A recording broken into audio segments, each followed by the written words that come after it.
you, and we want you to get to know us.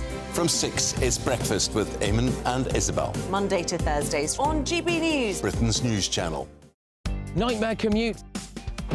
Kick it up a gear with me, Patrick Christie's, at drive time, 3 till 6 p.m, Monday to Friday on GB News Radio. You can listen online and on DAB+, on the smart speaker app and on the GB News app. And if you've got an Alexa, all you have to say is, Alexa, play GB News. We're also on TuneIn and the Radio Player apps. From the school run to rush hour, get revved up with me, Patrick Christie's, on GB News and GB News Radio. Join me, Andrew Pearce and Bev Turner, Monday to Thursday, 9:30 a.m. Who benefits from that? Not the British public. And on Fridays, join us, Tom Harwood and Ellie Costello from Britain's Newsroom. That's what you get with this show. That's fantastic. If it's happening, we're talking about it on Britain's Newsroom. GB News, Britain's news channel. GB News, unlike other broadcasters, isn't obsessed with the London-Westminster bubble. We think there's a nation beyond the M25, and that's why we talk about the issues that matter across the land. Join me on State of the Nation, 8 to 9 o'clock, Monday to Thursday, on GB News. Daisy's listening, and you should too. People in Britain, they love free speech, but they also love fair play. I don't care if I'm speaking somebody from a trade union, from the Labour Party, somebody from the SNP. And I think the viewers like to see that actually we can challenge one another, but in a positive way. We think we ask the questions that people want to ask, and often we ask the questions that we wanted to ask in Parliament but never got the chance to ask. So join us every Saturday, 10 a.m. till noon on GB News, Britain's news channel. The Live Desk with me, Mark Longhurst. And me, Pip Thompson.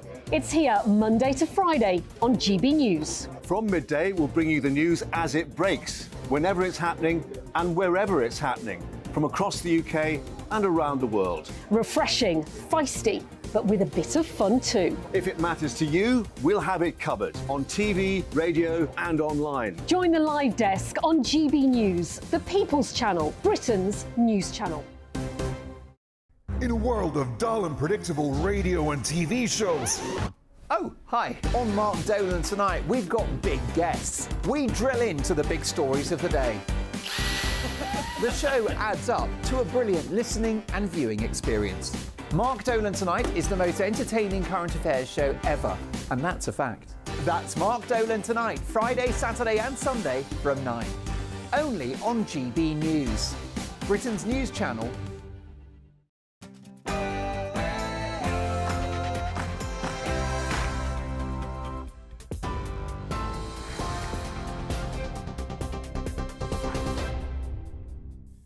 I'm Lisa Hartle in the GB Newsroom. A promise to increase efforts to stop illegal migrants from entering the country has been made at the Conservative Party conference. That's as the latest figures show more than 537 people were intercepted trying to cross the Channel yesterday. The Foreign Secretary, James Cleverly, told the party faithful he's working with international allies to stop the boats. I've written to all of our ambassadors, all of our high commissioners, and I've instructed each and every one of them to do even more work with the countries in which they represent the UK to help stop the abhorrent trafficking of human lives across the English Channel. Be in no doubt at all, our diplomats will redouble their effort to bring an end to this terrible, terrible injustice. Earlier, the Tory party chairman used his opening address to take a swipe at Labour. I have these available at the Conservative shop outside for just £16.99, also online. Waving flip-flops featuring Sir Keir Starmer's face, Greg Hands mocked the Labour leader, suggesting he doesn't have a clear position on issues affecting the country. His comments came just hours after the Prime Minister refused to commit to tax cuts. Rishi Sunak said his focus is on halving inflation because it impacts the poorest the most. On a visit to Burnley, the PM insisted his approach is deeply conservative, saying it's a Thatcherite policy.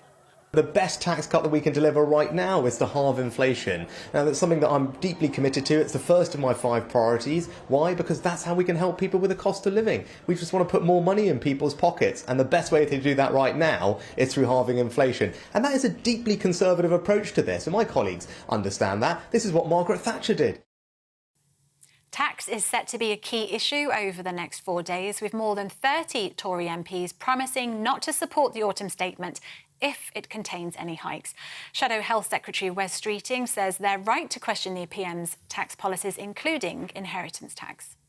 After 13 years of Conservative government, we end up in a position where even its own MPs are having to campaign against their unfair tax policies.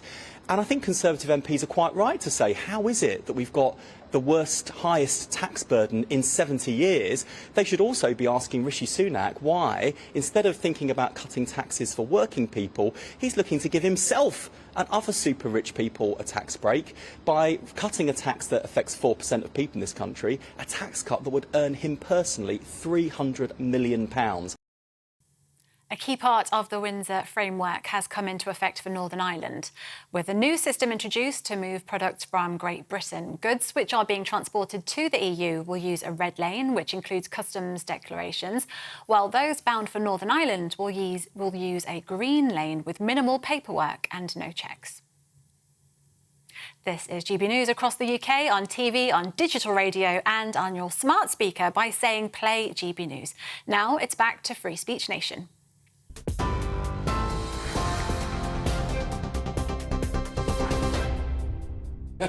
Hate speech laws in New York threaten to curb satire. Suella Braverman gets accused of whistling to dogs. And officers in the Navy are told to announce their pronouns. This is Free Speech Nation.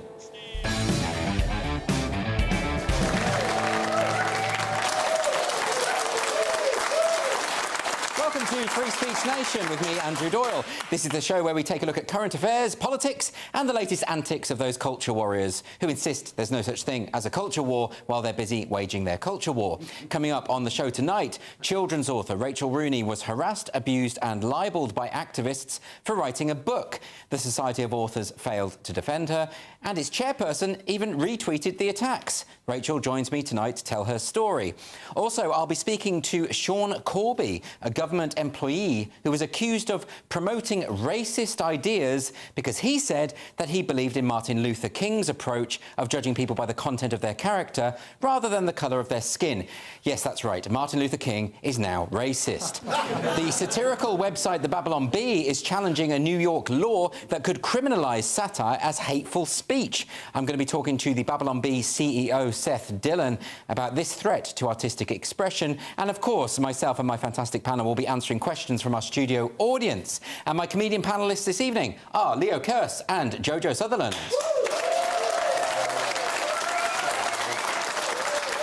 And Jojo, of course, not often in this neck of the woods, but you're on the road at the moment as a comedian. Very much on the road, yes. Working away. Working, gigging, travelling. And how's this week been for your travelling? Genuinely.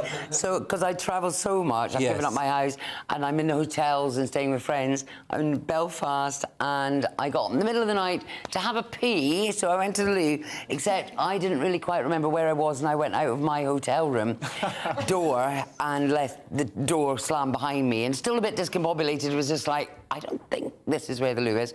But also realised I didn't have my key, and I was dressed only in very ill-fitting pants and nothing else. So, yeah. How glamorous. You see, people think it's a rock and roll lifestyle, the comedian. And if you've ever tried to sort of, because I was sort of in an annex to the hotel, I had to then, I tried to get help through a door, going, help, and nobody was stopped. I had to go outside to go and then knock on the hotel door, where a man was absolutely appalled. Well, he probably thought you were some mad woman in her Yes, of course, pants. well, I am a mad woman.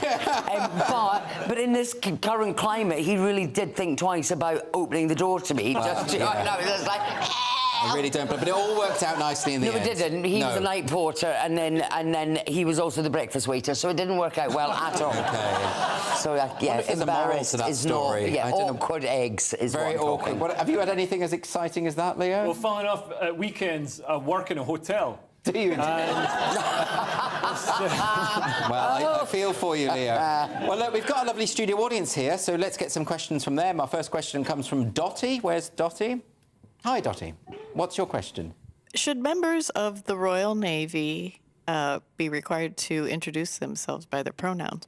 Yeah, this is a new thing that's happened this week. Now, I know this is happening quite a lot in various companies, corporations, that kind of thing. But Royal Navy personnel now being said that when they introduce themselves, they have to mention their pronouns. This is before meetings, that kind of thing. And, you know, the guidance is saying this is a way to be inclusive. Leo, is that inclusive? Isn't it a bit weird, actually? Don't they normally salute? Yeah. Is that not what they normally do? Or unless they've got a hat on. And also, the whole, is that right? The whole point of being in the military that. is you sort of subsume yourself to the larger military unit. So there's no room for sort of individual sort of like pride flags and stuff like that. I mean, you've got them in the military. They're called medals. I think it's just this sort of everything's become about, you know, me. You know, this is my identity and all that sort of stuff. There shouldn't be a place for that in the military. So and also the sort of ideology they're following, this sort of gender ideology and anti-white ideology, they're going to be turning their guns round on the country they're supposed to be defending. Well, that's a bleak image there. Yeah, you know, absolutely. But it's one of those things as well. My son used to be in the Navy, so I have quite a lot of inside information on this. But equally, I mean, I think pronouns, I mean, absolutely, if somebody wants to be referred to as they, them, he, him, she, her, if that's not how they previously identified. I mean, if you said to me today, actually, Jojo, from now on, could you say she, her? I'd be, okay, absolutely. Would you? Yes, of course, if you wanted me to. Even if I didn't make an effort to wear a frock or anything like that? Even if you wanted she, her. Yeah. But I'm really kind of at a loss as to somebody who's been he, him all their lives going, can you refer to me as he, him? I'm like, I was. And I mean, if there's a change, I will adopt but the idea here, it's not to do with those, it's everyone does it. It's everyone, which is just ridiculous. It's a lot of admin. I mean, if I started the show now with, like, I'm Andrew Doyle, he, him, you would turn off, let's be honest. And also, if we're in the middle of a battle... If she, her, I'd be like, oh, hello. That's interesting. You've got news this week. Yeah, that would be interesting. I might do that. I wouldn't be that surprised, to be honest. But how dare you? If you're in the middle of a pitched naval battle, you know, Admiral Nelson didn't have time to be like, OK, before we storm the enemy ships, remember to tell each other your pronouns. And tell the enemy your pronouns. Yeah. And also, I think as well, we've and I have this argument, I wrote a show about it, about my son being in the Navy, but it is that thing. In order to have an effective military, I'm sorry, everyone, sometimes we have to turn a blind eye to what they get up to. Do you know what I mean? It's like, you can't really go to war with somebody and then demand a DVD. Soz, not happening. OK, well, let's get another question now from Mike. Have we got Mike? Hi, Mike. What's your question? Hi, Andrew. Is it possible to define a dividing line between free speech and abusive comments? What are you alluding to there, exactly, Mike? But, I mean, you know, we've had this week, of course, as we know. Something happened? Something did happen. It's been on the news, actually, weirdly. So one of our presenters, Lawrence Fox, made a comment that many people found offensive, and I suppose you want to know whether that falls into the bracket of free speech. I suppose, what's your view on it? It's very subjective. Subjective, yeah. I mean, my view is very much that abuse is part of free speech. I mean, I get it every day online and from family members, actually. But there is a difference, of course, when you're here, because, you know, I'm not saying everything I want to say right now because we are Ofcom regulated and it's before the watershed. It's not a threat to my free speech because I signed a contract saying I would do that. And I think that's sort of different. I mean, that's my sort of... Yeah, exactly. When you take a job, you've got to abide by the restrictions of that workplace. And Lawrence is a really smart, kind, sensitive guy. He hid it well on this occasion. And what infuriates me about it... So this woman, this commentator he was talking about, Ava Evans, she'd said some absolutely vile things about male suicide. She'd absolutely minimised and deflected and obfuscated the issue of male suicide, which is a serious issue. It's the biggest killer of men under 50. You know, what she said was horrible. So he should have taken her to task over what she said. And instead he went on this ad hominem attack that then everybody was just talking about that instead of what she said. So, I mean, he was his own worst enemy there. But yeah, when you sign up to work at a place, you've got to abide by those regulations. I mean, I believe that people should be able to go to the toilet whenever they want. It doesn't mean that if you're working in a pizza restaurant, you can do a poo in your hands and clap while you're making a pizza. You know what I mean? There's basic health and safety, you know, food hygiene regulations. I can think of some pizza restaurants where that would probably be acceptable. When you're outside of the east of London, you can't poo doing your hands and clap. Have you had the Deliveroo recently? But the thing is, so do you think, Jojo, I mean, particularly online, so a lot, I mean, this question about whether abuse encroaches in free speech, and you must have seen a lot of abuse online, but do you think that's your free speech to behave in that way? Or do you think that there should be restrictions in that? No, I don't think there should be restrictions. I think that, I mean, I think we're getting kind of quite sort of overwhelmed by online and everybody's horrible and everybody's vile. But I don't think that's actually the real world that we live in. I think we're all pretty decent. I think if somebody dropped their wallet now, you go, oh, is that your wallet? I think we are generally still quite kind and good to each other. Yes. I still think, on occasions, we want to tell someone to go somewhere, you know. In a colourful way. In a colourful way. Yes. And particularly the job I do, because I'm a stand-up comedian, I know that my language and the things I say backstage at a gig are very different to if I'm communicating with somebody when I'm doing my shopping at Tesco or, you know, dropping off the kids at school. Yes. So there is a different place for different language that we know. Do you know what I mean? We behave differently. It's called reading the room. And I think, and I would be appalled if I am incredibly rude to people backstage because that's, you know, I'm not... That's years earlier. Yeah. But that's part, you know them, they're friends. I know them, but also my job as a stand-up comedian, my job is not to deliver end-of-year data reports. I am going out and dealing with uncomfortable, sometimes, you know, topics that are really kind of triggering. Yeah. But the point of comedy is that you're using humour to puncture that tension, make a joke about it. Yeah. You have to make people feel uncomfortable. You also have to be rude to people. The things I say to people in a comedy club, I mean, well, you wouldn't say them here. I wouldn't say them here because, well, I might, and then really we will shut down. Come on, let's get out of here. Give me the keys. We've had enough of it, Jojo. You know, I think on this show, let's... No, but I know not to swear. Yeah, of course. But, I mean, if I was at stand-up, you know, you can't believe what I saw somebody call somebody last night. I mean, anyway. some of the stuff you say, Jojo. Yeah. Outrageous. OK, we've got another question now from Sam. Where's Sam? Hi, Sam. Are we standing up? My God, very formal questioning. Given increasing censorship from our own government with things like the Online Safety Bill and from individual organisations, what kind of practical steps can individuals take to push back against this sort of creeping authoritarianism? OK, well, Sam, what do you think? Because the Online Safety Bill, sort of, it went through last week. We've been covering it a lot on this show, but a lot of people didn't really know that this was happening, you know? Yeah. So... And I happen to think that it's quite a draconian, it's quite dangerous. What do you think about this bill? Well, I do wonder whether... I've heard it compared to the whole creation of the internet compared to, like, the new printing press. Yes. When the printing press came out, there was chaos for a long time. Perhaps this is a knee-jerk reaction to the internet. Yeah, sure, like because I suppose anything can be created and, you know, anything can be put out there and people think they have to control it. Leo, what do you think about this? Because my worry about this is the Online Safety Bill is effectively the government saying we're going to outsource censorship to big tech or to Ofcom, and we're going to say, you got this unelected regulator gets to decide what we say online. Now, of course, if it was the government deciding, we can vote them out, right? So that's one thing. I don't believe in state censorship anyway.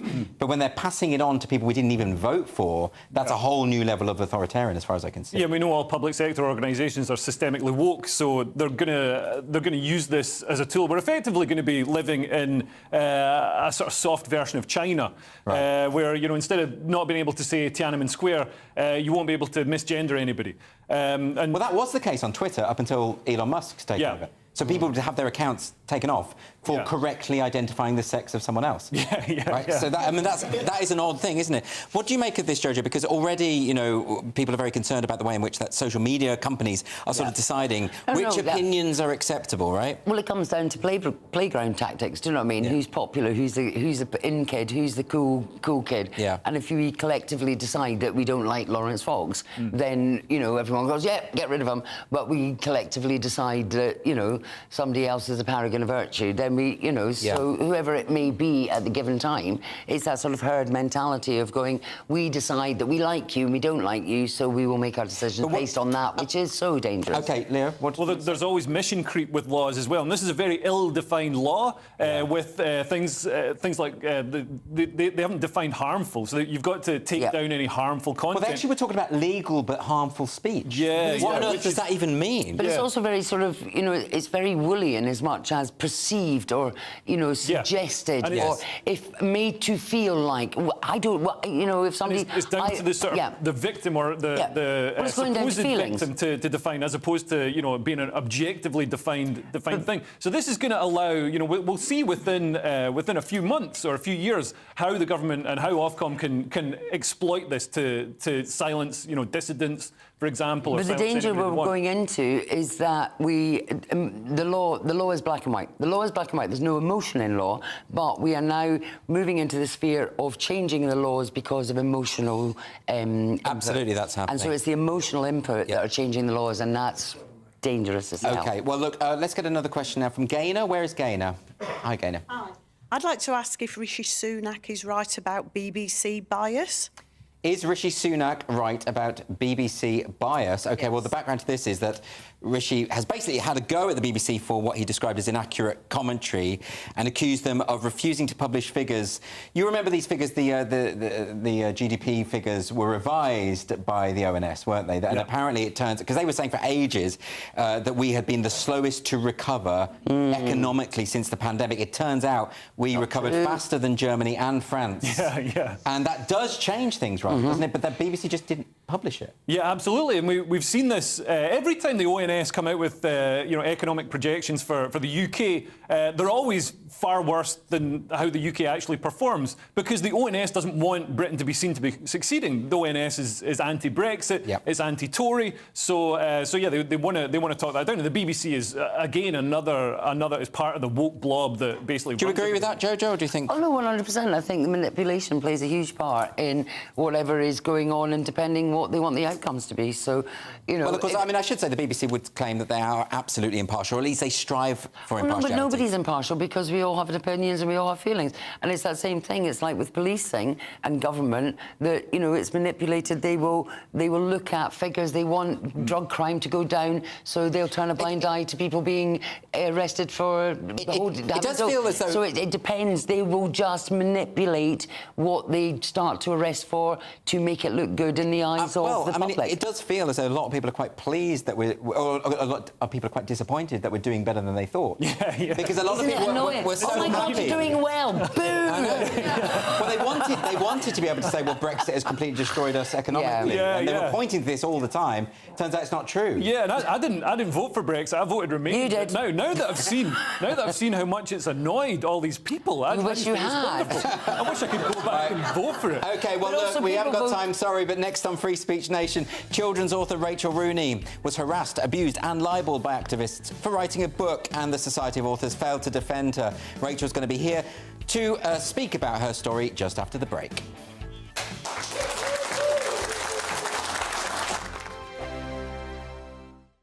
What you get for breakfast is something that, if we do our jobs right, you will wake up to news that you didn't know the night before. It's a conversation. It's not just me and Eamon. We want to get to know you, and we want you to get to know us.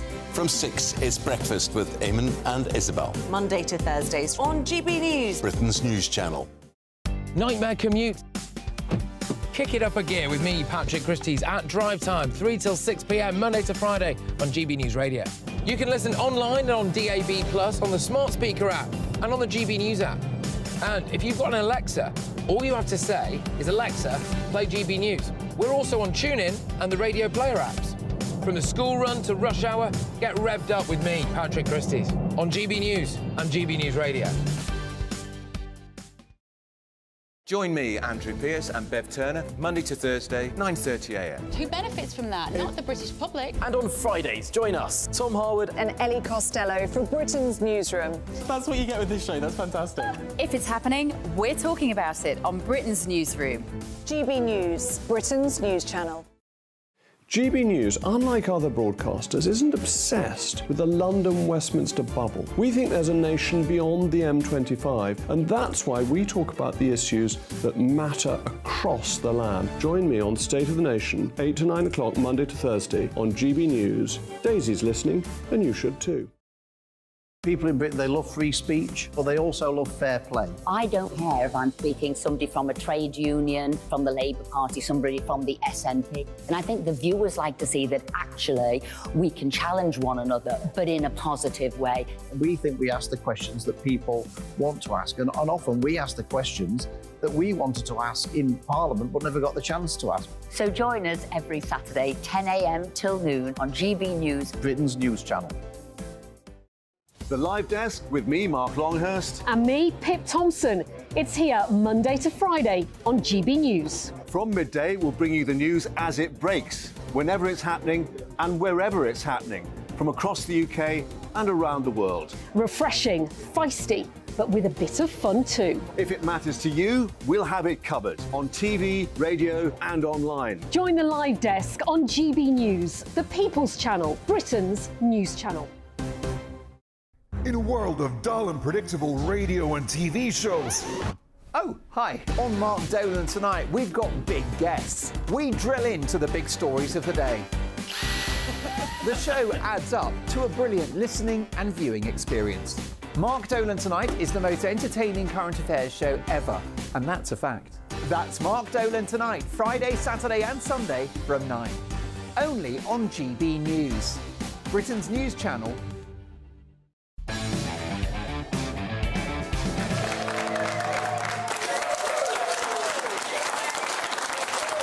Free Speech Nation with me, Andrew Doyle.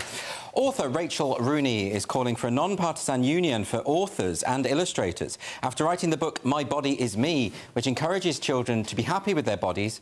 Rachel was harassed, abused and libelled by activists, and the Society of Authors failed to defend her against such abuse. Now, I'm delighted to be joined by Rachel herself. Rachel, welcome to the show. Thank you for joining me. A lot of people might not be familiar with your story. You wrote a book called My Body Is Me, and this is a very compassionate book. It's about how children ought to be happy with their bodies and who they are. That's a very positive message, and yet the response you got was very different. Perhaps you could tell us what happened?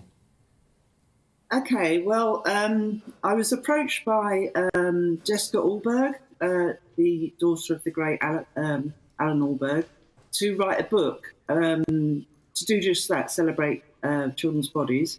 And it came out in December 2019 with Transgender Trend, who were the publisher. And immediately, I mean, I was expecting a certain amount of trolling, but immediately I was set upon by a cohort of authors and illustrators who defamed it and said that it was propaganda, dangerous propaganda, and that I had a hateful agenda, and that I was vile and bigoted for doing so, which was quite unexpected, really. Well, people will be confused about that because people watching won't realise that what they're saying is they think that by saying that children should be happy in their bodies, you are effectively making a transphobic claim. That's the idea, isn't it? Well, I can only guess at what people were thinking, but they hadn't actually read the book when they were making these slurs and allegations about me. So I'm assuming that they think that that is not a good message to send to children. And I think it's the only message we should send to all children. I mean, I'm a special needs teacher by trade. I've worked with children for 35, 40 years, vulnerable, complex children. And I've never once imparted any other message to any child that I've ever worked with, however complex or profound or multiple difficulties that they have. Now, what's very strange, though, about this particular case is that, of course, we might expect this from online activists who can be quite aggressive and bullying and unhinged, frankly. But this is coming from largely within the publishing industry itself. Am I right about that? Yeah, yes. Quite well-known people, quite established authors and librarians and people in positions of power, and kind of supported also by some members of the management committee of the Society of Authors, which was kind of added weight to those claims. And am I right in thinking that the chairperson of the Society of Authors herself retweeted some of the attacks against you? Yeah, well, there was one particular thread that was particularly damaging, which added in the agency that gave me work and said that I was coming for children and that I wasn't entitled to an income at the expense of the welfare of children. And that was retweeted by the chair of the management committee and also by the chair of CWIG, which is the Children's and Illustrators Committee. Yeah. I find this absolutely astonishing. I actually have read your book, and I think it's impossible to find it offensive. You know, it's so obviously a positive message. So this is really astonishing. I mean, is this... did the Society of Authors... I mean, one of their claims is that they're there to protect freedom of expression of authors. But they failed in this case, haven't they? Well, they failed to... I wrote to them very soon after expressing my concerns. In fact, I've been writing to them for 3 years, nearly 4 years, asking for, you know, them to maybe make just a simple statement saying, you know, untruths are being said about a certain author and, you know, maybe rein it in a little bit. I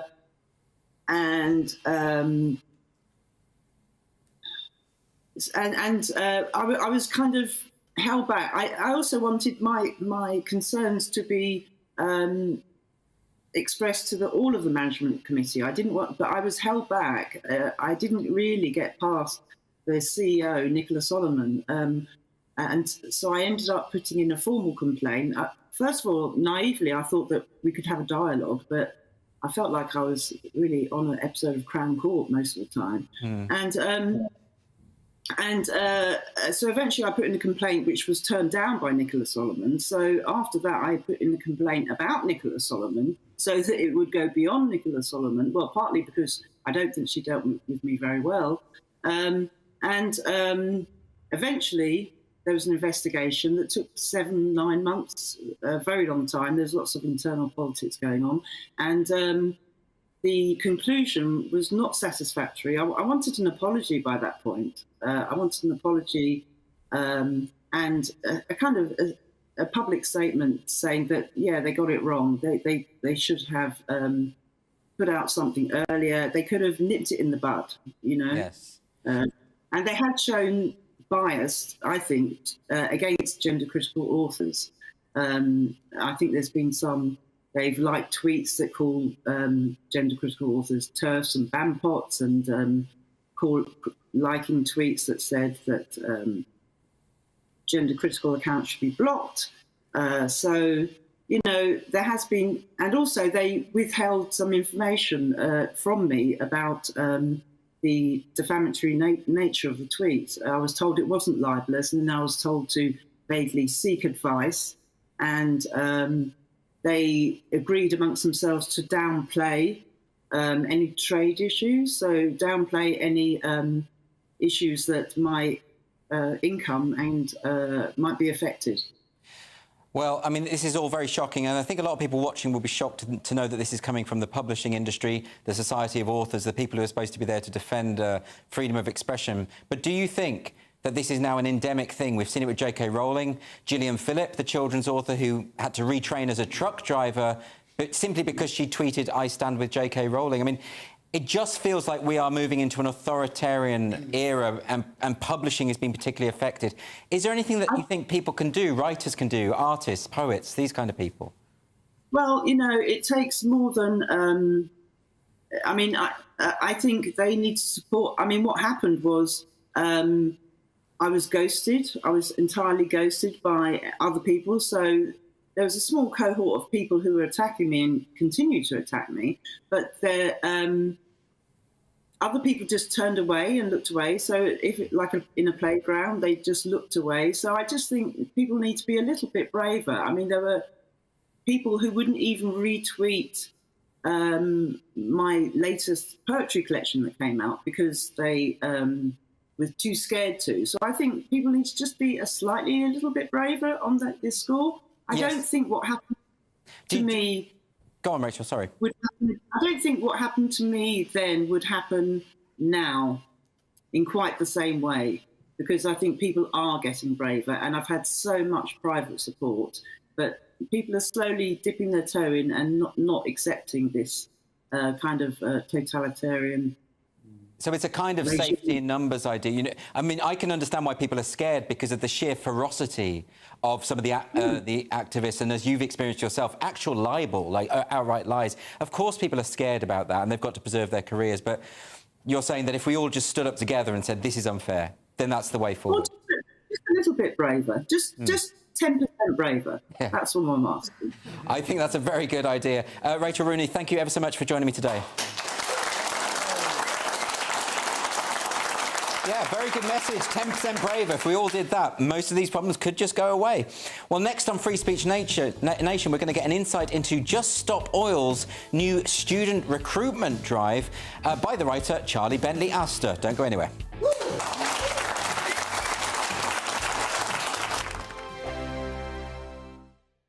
The Live Desk with me, Mark Longhurst. And me, Pip Thompson. It's here Monday to Friday on GB News. From midday, we'll bring you the news as it breaks, whenever it's happening and wherever it's happening, from across the UK and around the world. Refreshing, feisty, but with a bit of fun too. If it matters to you, we'll have it covered on TV, radio and online. Join the Live Desk on GB News, the People's Channel, Britain's news channel.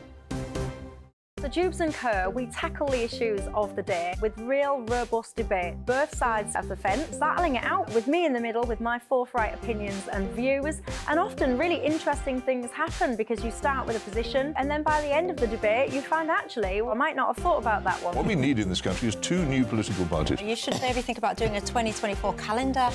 I'm Michelle Dewberry and I'm keeping you company right through until 7 o'clock this evening. GB News, the People's Channel, Britain's watching.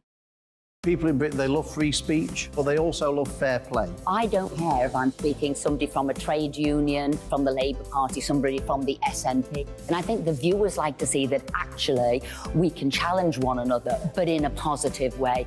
We think we ask the questions that people want to ask, and often we ask the questions that we wanted to ask in Parliament but never got the chance to ask. So join us every Saturday, 10 a.m. till noon on GB News, Britain's news channel.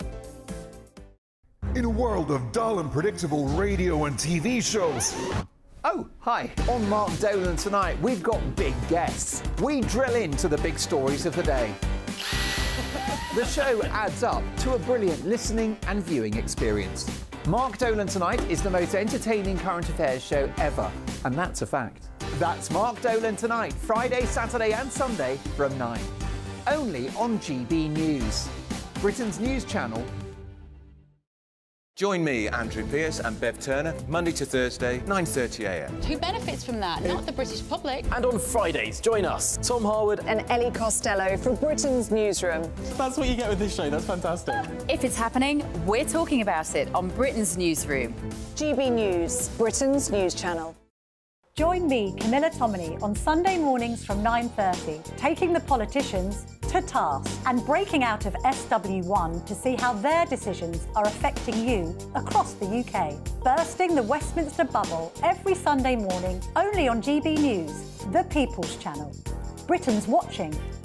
I'm Andrew Doyle. Join me at 7 o'clock every Sunday night for Free Speech Nation, the show where I tackle the week's biggest stories in politics and current affairs with the help of my 2 comedian panellists and a variety of special guests. Free Speech Nation, Sunday nights from 7 on GB News, the People's Channel, Britain's news channel.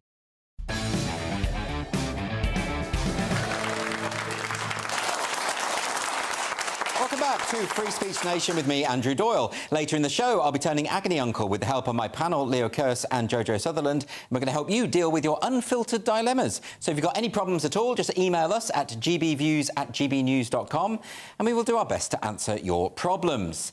In a wave of leaked emails, it was revealed that everyone's favourite eco group, Just Stop Oil, had planned to recruit more than 500 university students during Freshers' Week. And the plans were for the students to take part in slow marches where more than 3,000 people aspired to be arrested in order to overwhelm the police. But fear not, they weren't going to send these students in without preparation. The group also called for students to attend non-violence training prior to taking part in this civil resistance, including how to handle being arrested. exactly what every parent hopes their child will get out at university. But joining me now to discuss this is the writer Charlie Bentley-Astor. Charlie. Now, you are uniquely placed, I think, to talk about this insofar as you graduated relatively recently, so you were a student up until recently. What is the sense among the student body about eco-protests? Is it just accepted that this is, you know, a kind of groupthink? Everyone feels this is the right thing to do? Oh, it's a given. And if you challenge the ideas of climate change and the extent to which it's anthropomorphic, i.e. caused by humans, you're denounced as a climate denier and, you know, shunned from the student community. OK, and I'm sure that's wrapped up with all sorts of other high-status opinions across the board, right? Yeah, OK, yeah. So you can't, you know, be an eco-warrior without also believing in gender ideology, without ascribing to critical race theory, this kind of thing. Yes, it is odd when you meet someone who holds these views. You can pretty much predict every other view they've got on every other subject. And their fashion sense. And their fashion sense as well. So you were kind of a heretic, I suppose, as a student. I didn't start out that way. So when I went to university, I was the blue-haired Marxist, well, not blue, but bright orange. And I ascribed not to Just Stop Oil, because they're a very new sort of group, but I ascribed to Extinction Rebellion. You know, sat there scribbling the cross on my notebooks and all the rest of it, putting out the Facebook posts. You were doing social media work for them effectively. Yeah. That's very interesting. So what's changed? I grew up, started paying taxes, but yeah, I sort of. I got taught the other side of Marxism, which is the not the utopia, but the death in the millions, and thought, what else am I being lied to about? Very interesting. OK, so, but, you know, the activists will say, and they do say, that we are facing a climate catastrophe and that, you know, climate change is happening, climate change is real, and we've got to do something quite urgent about it. Chris Packham he did the documentary about whether we should actually break the law, whether that should be a legitimate thing at this point. Do you see their point? No. I've since picked up a more reasonable view of climate change, mainly since the cost of living has gone up. I've looked at the costings of these environmental challenges, but also things I was told in school. So when I went up to secondary school, the first thing you get taught about after basic biology is climate change. And we were sort of told that by 2015, there would be no home for the polar bears left, and that's been and gone, and the polar bears still have a home. And I also challenge the extent to which climate change is caused by humans and how much we can do about it. And I don't see it worth bankrupting the nation, particularly when we make up 1% of carbon emissions in the world, to make no difference. So why do you think Just Stop Oil is targeting students particularly? It looks like, I mean, these leaked emails would suggest there's a very conscientious drive to go after young people. I think young people are impressionable, and the older activists in these groups know this and are frankly preying upon it. The young people's need to contribute to society. And I think this all comes from the fact that young people haven't had enough boundaries growing up, and so they've been historically had their parents to push back against, their school, their government. Yes. You know, we think about all these protest songs, it's always been against these authorities, but now these authorities are young people's best friend, and so now young people are lashing out for something to push back against.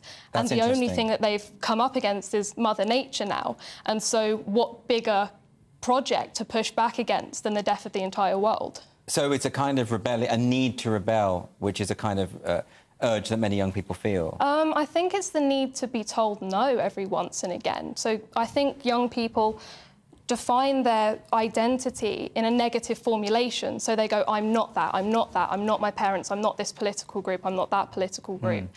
And where no one is saying no to anything these days, students, young people are lashing out harder and harder, waiting, almost praying for someone to go, no, that's unacceptable. So do you think that something ought to be done about it if Just Stop Oil are actively trying to recruit students in their hundreds? I mean, is there something that can be done about that? Is it just about opening up the marketplace of ideas? Because from what you say, it sounds like having a conversation about these issues is in itself quite difficult. It is, and, you know, like you, I'm a free speech absolutist and to the furthest extent you can be. And so, you know, I think just like every other society, you know, if there's a student Extinction Rebellion Just Stop Oil contingent, then they're allowed to go and set up a stall the same as anyone else. What I would question is the adults who are orchestrating this whole movement and their motivations for recruiting young people and instilling them with this kind of deep set paranoia that they're going to die. So what's the solution? Because, you know, I've spoken to young people who do feel that we are in the midst of basically Armageddon is around the corner. It's not an inauthentic view. They feel it quite genuinely. And, you know, they might be right, I don't know. But, you know, how can you have a conversation when someone has actually ruled out the opposite side of that debate? Well, I was one of those people. I firmly believe, I was deeply nihilistic because I thought, the planet isn't going to be here in 30 years and the adults in the room aren't being adults in the room. You genuinely believe that? Yes.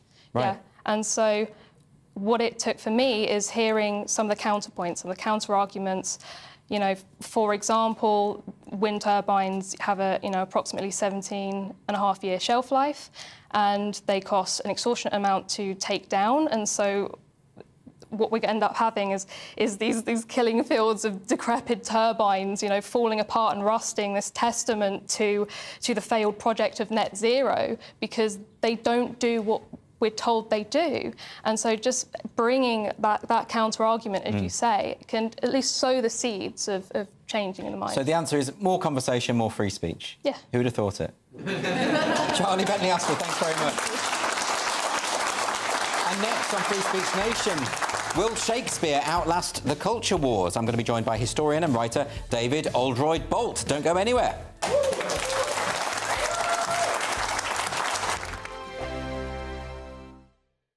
Join me, Andrew Pearce and Bev Turner, Monday to Thursday, 9:30 a.m. Who benefits from that? Not the British public. And on Fridays, join us, Tom Harwood and Ellie Costello from Britain's Newsroom. That's what you get with this show. That's fantastic. If it's happening, we're talking about it on Britain's Newsroom. GB News, Britain's news channel. Now then, Lee Anderson here. Join me on GB News on my show, The Real World, every Friday at 7 p.m. I'm not eating bloody cat. Are you Delicious. mental? Open your mouth. OK, here comes a train. Reminds me of the scene in Singing in the Rain. Adam, is that a good one? Whoa! Join me at 7 on GB News, Britain's news channel. Join me, Camilla Tominey, on Sunday mornings from 9:30, taking the politicians to task and breaking out of SW1 to see how their decisions are affecting you across the UK. Bursting the Westminster bubble every Sunday morning, only on GB News, the People's Channel. Britain's watching. Join us every night on GB News at 11 p.m. for Headliners, which is 3 top comedians going through the next day's news stories, which is exactly what you need, because when the establishment has gone crazy, you need some craziness to make sense of it. So join us 11 p.m. every night on GB News, the People's Channel, Britain's news channel. I'm Andrew Doyle. Join me at 7 o'clock every Sunday night for Free Speech Nation, the show where I tackle the week's biggest stories in politics and current affairs with the help of my 2 comedian panellists and a variety of special guests. Free Speech Nation, Sunday nights from 7 on GB News, the People's Channel, Britain's news channel. Every Sunday from 11, join Michael Portillo. There will be topical discussion, looking at the week before and the week to come. So kick back and relax at 11 a.m. on Sundays on GB News with me, Michael Portillo. GB News, the People's Channel, Britain's news channel. Nightmare commute? Kick it up a gear with me, Patrick Christie's, at drive time, 3 till 6 p.m, Monday to Friday on GB News Radio. You can listen online and on DAB+, on the smart speaker app, and on the GB News app. And if you've got an Alexa, all you have to say is, Alexa, play GB News. We're also on TuneIn and the Radio Player apps. From the school run to rush hour, get revved up with me, Patrick Christie's, on GB News and GB News Radio. In a world of dull and predictable radio and TV shows. Oh, hi. On Mark Dolan tonight, we've got big guests. We drill into the big stories of the day. The show adds up to a brilliant listening and viewing experience. Mark Dolan Tonight is the most entertaining current affairs show ever, and that's a fact. That's Mark Dolan Tonight, Friday, Saturday and Sunday from 9. Only on GB News, Britain's news channel.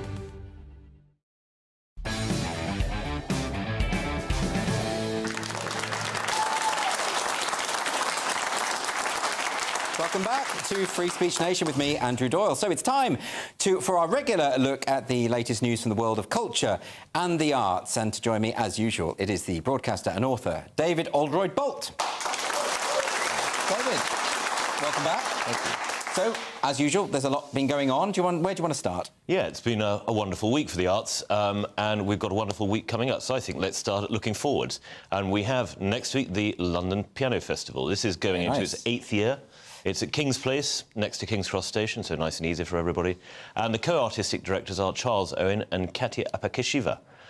The focus of this year will be the 150th anniversary of Sergei Rachmaninoff, the great Russian romantic composer and pianist, and the 100th anniversary of George Ligeti, the Hungarian, who is famous for having written some extremely spiky, wonderful modernistic works, the piano etudes of the 1980s and 90s, but viewers will probably also know his music because it appears in the soundtrack to 2001: A Space Odyssey by Stanley Kubrick. Yes, and they will probably know a good deal of Rachmaninoff without knowing it. Rachmaninoff, I'm sure that everybody will know. If you know the song All By Myself, you will know the second movement of the Second Piano Concerto. I was about to suggest that one. If you've ever seen Brief Encounter, then you know the Second Piano Concerto because that is the soundtrack. Yes. I think he's one of those composers who, ever since he wrote, has been incredibly popular with the public. Critics were very sneery about Rachmaninoff because they thought he was old-fashioned, they thought he was schmaltzy, they thought he was backward-looking, they didn't think he was up-to-date and hard-edged and modern enough. Yes. But actually, I think this is not really borne out by listening to the music, as your viewers will hear at the festival. Absolutely, and this is the kind of festival, I mean, we've spoken about this before, that this kind of thing is often dismissed as elitist and that kind of thing, but it's really not, is it? I mean, no, it's not at all. The tickets are extremely good value. The music is things that, even if you're not familiar with it, you will go and get a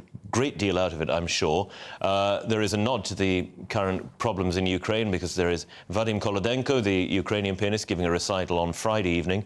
And there is also, you know, the wonderful openness of the last morning. On Sunday morning, there is Lucy Parham, the pianist, accompanied by Tim McInerney, the actor, who will be reading extracts from Rachmaninoff's diaries and letters while she plays pieces of his music to tell the story of his life. That's fantastic. This is something that you can easily take your children to and enjoy very much. Brilliant. So just remind us, where is that and how can people get tickets? King's Place in London from the 5th to the 8th of October, that is to say from Thursday to Sunday. You can find tickets on King's Place online, and I really recommend it. It's been going, as I say, now this is its 8th year. King's Place is a wonderful venue, great acoustic, very modern-looking place, but with a superb feeling when you're in there. You really feel like you're part of a community. Fantastic. David, so what else has been happening? What's caught your eye this week? Well, I've just got back from Buckinghamshire, which doesn't sound terribly exciting, but it has been the 6th Cliveden Literary Festival. This is held at Cliveden House in Buckinghamshire, which is an extraordinary Charles Barry house built, the third on the site, built in the 1850s in the Italianate style. It looks like something you would find in Florence. And the festival was started by Natalie Livingston, whose husband Ian owns Cliveden House now, and it is now an extremely grand hotel. And Lord Roberts, Andrew Roberts, the historian. It is probably, I would say, the best literary festival in the country. The extraordinary calibre of people coming to speak. For instance, this afternoon you had General David Petraeus, who, with Lord Roberts, has written a book on conflict, the evolution of warfare from 1945 until now in Ukraine. You had Peter Frankopan, the great historian, whose book The Silk Roads was such a hit 10 years ago, and now has written a wonderful book looking at how climate change over history has affected the world. So there's quite a range here. Oh, yes, and what's wonderful is that it has become a truly literary festival, not merely a literary festival that's predominantly historical. So the novelist Maggie O'Farrell, who I'm sure many of your readers, your viewers will have read, gave a wonderful and most moving talk about how she came to be a novelist and why she does it. And then you had what I think is possibly the best panel discussion I've ever heard on literature, which was Sir Jonathan Bate, the eminent Shakespeare historian, talking to Catherine Rundell, who's written a book on John Donne, the metaphysical poet, and Nick Laird, the Northern Irish poet. Now, Nick Laird, I'm sure many viewers will be familiar with, but I really, really, really suggest they go and get his latest collection of poems. It's extraordinary. Well, that sounds fantastic. I mean, Jonathan Bate wrote a fantastic book called Shakespeare and Ovid, which I really, really enjoyed. And then, you know, when you talk about John Donne, he's one of those poets that he kind of takes second place in people's minds to Shakespeare and Marlowe and the people they know. But actually, some of his works are absolutely incredible and you know, still so readable. Yeah, well, Donne falls sort of into two categories. There is the John Donne who was the Dean of St Paul's and whose sermons were extraordinary works of fire and blast and brimstone. Yes. And if you go read them now, there's an extraordinary sermon to a newly married couple, essentially saying that everything is now sin. Sin, sin, sin. That's it. No, happiness to the married couple. No, well done. Go off and enjoy your honeymoon. That should be out at every wedding ceremony. Yes, exactly. Yeah. It's an extremely bleak and wonderfully English way to look at the institution of marriage. But then there is the metaphysical John Donne, the man who, you're the English DPhil, you should be able to explain this better than I, but the man who explores the imagery of poetry in a way that Philip Sidney and Marlowe and Shakespeare hadn't done yet, yes. and who I think really breaks the mould. And is not really appreciated at the time greatly, but I think has, certainly since Dr. Johnson onwards, has become very much part of the central canon. Absolutely. And there's another story you wanted to quickly cover. Yes, well, this sort of links in as we're having a literary day, which is Gregory Doran, the Artistic Director Emeritus of the Royal Shakespeare Company, who has said, basically, that he thinks that things like sensitivity warnings and awareness of that nature, is saying, for instance, in a production of Richard III, there's going to be a balloon bursting at some point. Yes. Just goes far too far and ruins the point of going to the theatre, which is to be surprised. About violence. There might be some violence in Richard III. Well, you would expect so of a man. Murdered his nephews. Let's not think what happens when they watch Coriolanus. Yeah, or Titus Andronicus. Or Titus Andronicus, eating the heads. Dogs eating out the eyes. But I think this is good because it's someone who is known for being fairly progressive. When he was director of the Royal Shakespeare Company, artistic director, there was a season that was all women directors. There were gender-fluid castings. He has really explored this and has intellectual bases for doing so. But he's also said, look, there are points now where this is just ridiculous. Well, I mean, that kind of thing is absolutely fine, but it's just when everyone is doing it all the time, it just feels bland, frankly. Well, exactly. And it's good that, as you say, he's associated with the RSC, but the RSC at the moment are pretty guilty of this, aren't they? Yes, they are. I mean, I think, certainly every time I go, I think, wouldn't it be nice to watch a Macbeth that's set on a Scottish heathland rather than in a car park in Basildon? Well, that'd be quite radical now, wouldn't it? Yeah, exactly. Just go back to actually what's in the play, or, Hamlet that's in Denmark, rather than pretending that it's a girl who's a boy who's a girl. Yes. As we know, there was a lot of what you might call gender-fluid casting. All the female parts were played by young boys. This was part of the Elizabethan and Jacobean stage. Yes. But that doesn't mean that you have to entirely upend the thing and never see the, as it were, the classic productions. Shakespeare is relevant now and everywhere because he is the most extraordinary writer this language has ever produced. Yes. You don't need to turn it on its head in order to make it relevant to now. No, it makes it it limits Shakespeare if you are just interpreting him through this very narrow ideological lens that happens to be fashionable over the last 10 years. It's very boring. Well, but this has always been done to Shakespeare. He's a man who's more sinned against than sinning in this regard, because in the 18th century and 19th century, the plays were given happy endings so that people enjoyed it more, or they were cut down deeply. And I think every age tries to adapt great art to itself. But actually, the better thing to do is to appreciate the great art in itself, rather than trying to make it about us. Well, David, just to quickly finish, I believe you have something to read for us. Well, I think so. It would be a shame to talk about John Donne and not quote possibly his greatest poem, and certainly one that all of your readers will know. No man is an island entire of itself. Every man is a piece of the continent, a part of the main. If a clod be washed away by the sea, Europe is the less, as well as if a promontory were, as well as any manner of thy friends or of thine own were. Any man's death diminishes me, because I am involved in mankind, and therefore never send to know for whom the bell tolls. It tolls for thee. David Oldroyd-Bolt, everyone. Thank you so much for coming. That is the end of our first hour here on Free Speech Nation. But please, do not go anywhere, because there is an awful lot to get through between now and 9 o'clock. But before we go, we've got to go to the weather.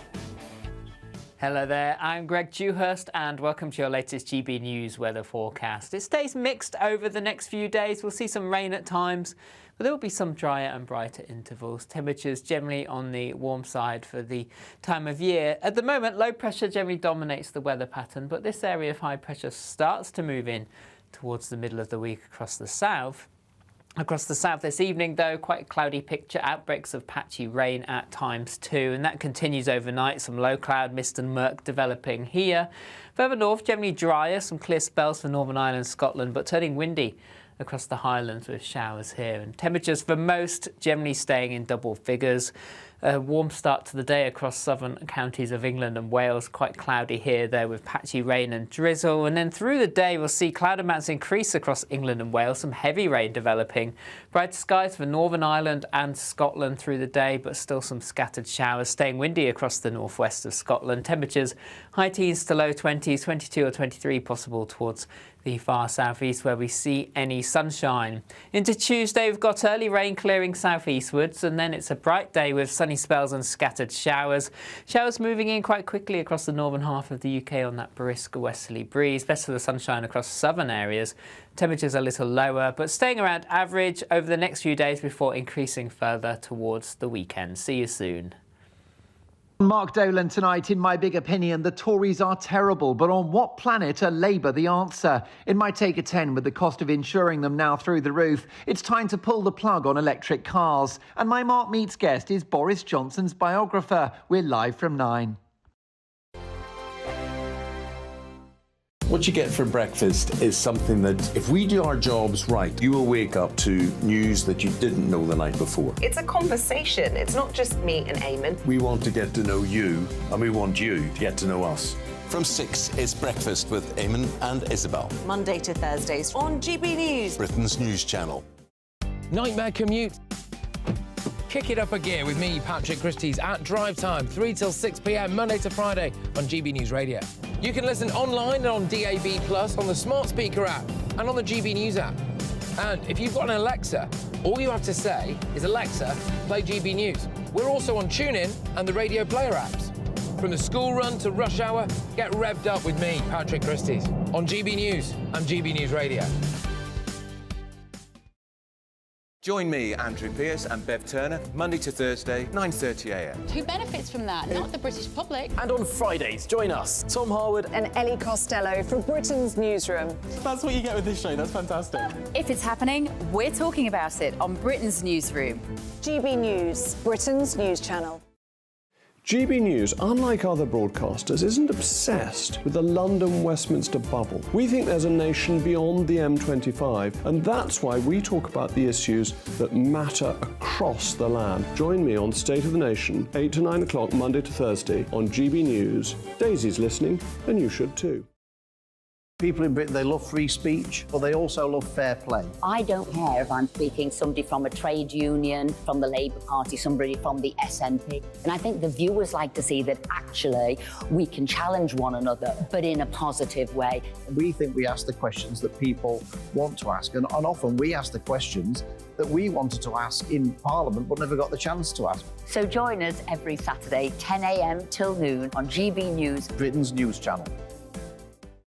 The Live Desk with me, Mark Longhurst. And me, Pip Thompson.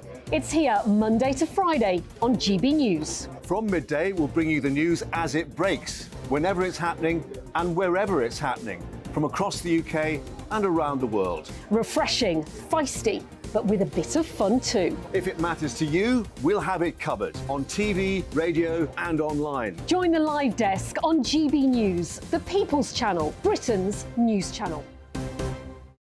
In a world of dull and predictable radio and TV shows.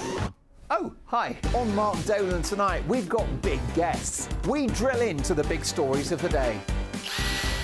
The show adds up to a brilliant listening and viewing experience. Mark Dolan Tonight is the most entertaining current affairs show ever, and that's a fact. That's Mark Dolan Tonight, Friday, Saturday and Sunday from 9. Only on GB News, Britain's news channel.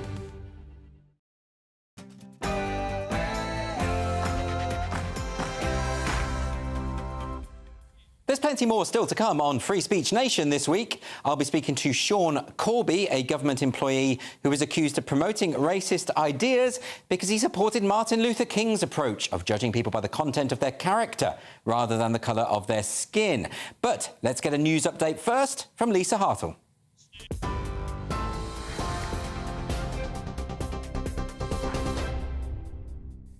I'm Lisa Hartle in the GB Newsroom. A promise to increase efforts to stop illegal migrants from entering the country has been made at the Conservative Party conference. That's as latest figures show more than 537 people were intercepted trying to cross the Channel yesterday. The Foreign Secretary, James Cleverly, told the party faithful he's working with international allies to stop the boats. I've written to all of our ambassadors, all of our high commissioners, and I've instructed each and every one of them to do even more work with the countries in which they represent the UK to help stop the abhorrent trafficking of human lives across the English Channel. Be in no doubt at all, our diplomats will redouble their effort to bring an end to this terrible, terrible injustice. Earlier, the Tory party chairman used his opening address to take a swipe at Labour. I have these available at the Conservative shop outside for just £16.99, also online. Waving flip-flops featuring Sir Keir Starmer's face, Greg Hands mocked the Labour leader, suggesting he doesn't have a clear position on issues affecting the country. His comments came just hours after the Prime Minister refused to commit to tax cuts. Rishi Sunak said his focus is on halving inflation because it impacts the poorest the most. On a visit to Burnley, the PM insisted his approach is deeply conservative, saying it's a Thatcherite policy. The best tax cut that we can deliver right now is to halve inflation. Now, that's something that I'm deeply committed to. It's the first of my 5 priorities. Why? Because that's how we can help people with the cost of living. We just want to put more money in people's pockets. And the best way to do that right now is through halving inflation. And that is a deeply conservative approach to this. And my colleagues understand that. This is what Margaret Thatcher did.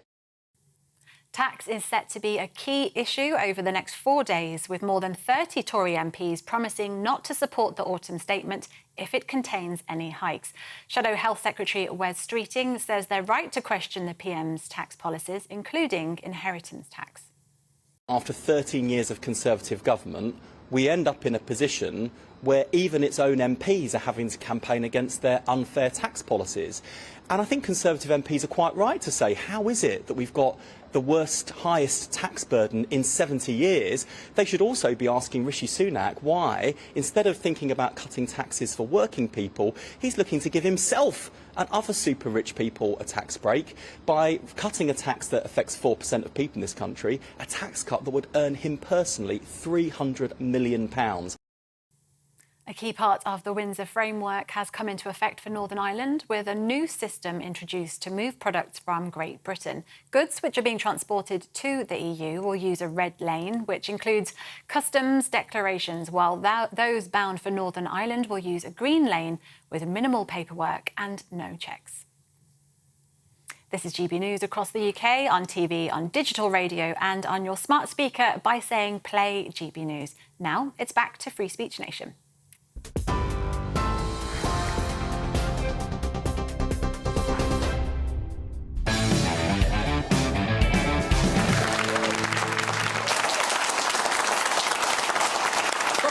Free Speech Nation. So, let's get some more questions from our lovely studio audience. Our first question is from Suleiman. Yes. Hello. Hi, Andrew. Got a question. Are we too scared to call people fat? Are you too scared to call people fat? Not really. No. Brutal, Suleiman, brutal. OK, well, this is... so according to the Organisation for Economic Cooperation and Development, obesity rates in the UK are the highest in Europe. Now, I didn't know that. So apparently a quarter of all adults in England are obese, and a further 37% are overweight but not obese.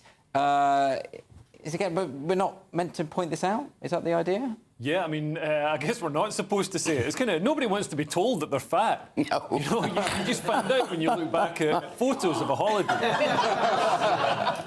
Well, it's not just that. I mean, it's, you know, there is an argument to be made that because of body positivity movements and that kind of thing, they're basically saying that there's no health risks associated with obesity. Yeah. You should love yourself no matter who you are and carry on eating the cakes. And this has been there's been an explosion on social media of fat activists, which is a tough thing to be, by the way. It's very difficult to be a fat activist because if you get too active, you might stop being so fat. it's selling people a message that's nice to hear. You know, they can hear, oh no, you can identify as healthy, you can be healthy at any size, and medically you can't. You can only be healthy at a normal size. Oh, you with your medicine and science. You go back, you look at photos of people in a Victorian circus who were like the fat lady, and they're like not even fat by today's standards. No, they look quite good. Yeah. What do you make of this, Jojo? I won't name the person, they know who they are. I got accused recently of being too thin and that I wasn't eating enough. And the person that said it to me was of above average weight. And I said, well, you're not eating enough. I suggest that you're eating too much. So, wow. So you were thin-shamed? Yeah, I was thin-shamed. So, and the irony is that actually has become a thing recently. Because you know me a long time and I've lost a few pounds. But I'm 5'7", I weigh 10 stone, which is absolutely the ideal weight for my height. Right. And yet people continue to say, oh, you're too skinny. You've lost too much weight. And I think we're normalising being overweight, and we're accommodating, we're making things bigger to accommodate people because we're too scared to go. When you said stop eating. When you said to this other person, but you're actually overweight. Yes. How did they react? Oh no, they laughed because they're a comedian. Okay, fine. Yeah, no. Yeah, because we can say things like that. Yeah. But no, that he did. I'm really worried about you not eating enough, and I think you're eating too much. Okay, so, that seems fair enough. Let's get another question now from Laura. Where's Laura? Hi, Laura. Hello. Wanted to ask, in your opinion, has Bambi gone woke? Bambi. Yeah. So this is a former Disney screenwriter they're doing a Bambi remake, and she said that the really famous scene, the one we all remember, I don't have to tell you, it's when the mother... The mother always dies. Dies. And it is brutal, and I do remember it as being very obsessed as a child watching that. But she's saying that actually we've got to remove that death scene because today children just can't cope with that. I guess that's the idea, right? Yeah, I mean, I think all drama should be removed from entertainment because you don't want any compelling reason to watch it. And you don't want to be challenged in any way. No. You know, I think dying should be removed from the narrative because, do you know what I mean? We don't want to accept that we... Yeah, but is it quite healthy for children? Children need to be taught about death. Well, that's why people have you give children goldfish and pets. Yes, and then you so kill that they them. Can, and, yes, and then you flush them down the toilet so that they can experience death. That is genuinely the point of having pets for children, is that they can experience grief before their mum dies. Bambi's mum that's how it works. Bambi's mum should be replaced with some Beyond Meat patties. Well, thanks for that, Leo. Although I hear Bambi's mum wasn't very nice anyway, so it doesn't really matter. So let's. We've got another question now from Omolo. Where's Omolo? Hi, Omolo. My question is based on last week there was a ban on trans anglers taking part in female competition. Yes. Now, do you think trans anglers have unfair advantage over female competitors? It's a tricky one, actually, because we often have these discussions about sports and women and trans individuals in sports and whether that puts women at a disadvantage. Anglers, though, I mean, I can't. It's like snooker, isn't it? I mean, we're just ripping a fish out the river, aren't we? Well, wait a minute, you're not, because some of the angling competitions is like the furthest sea cast with a heavy weight. Is that true? So the trans angler could actually cast twice as far, which just shows how terrible women are at fishing, and they shouldn't be allowed to fish in the first place. I'm more of a man than you'll ever be, Leo. Get over yourself. I think trans anglers, they should be allowed to compete, but only if they have their rod removed. OK. That's not a euphemism. I didn't think I'd ever be talking about trans anglers. I do want to move on, though, because we haven't got much time. We've got a question from Steve. Where's Steve? Hi, Steve. Hi. Are trigger warnings going too far nowadays? Yeah, well, I mean, I often talk about them because I do find them slightly ridiculous. This is a story this week, though, because Sir Ian McKellen has weighed in now, and Sir Ian McKellen has said that trigger warnings are ludicrous. And, he's talking about signs on various plays and... I mean, earlier we had David Oldroyd-Bolt talking about this sign.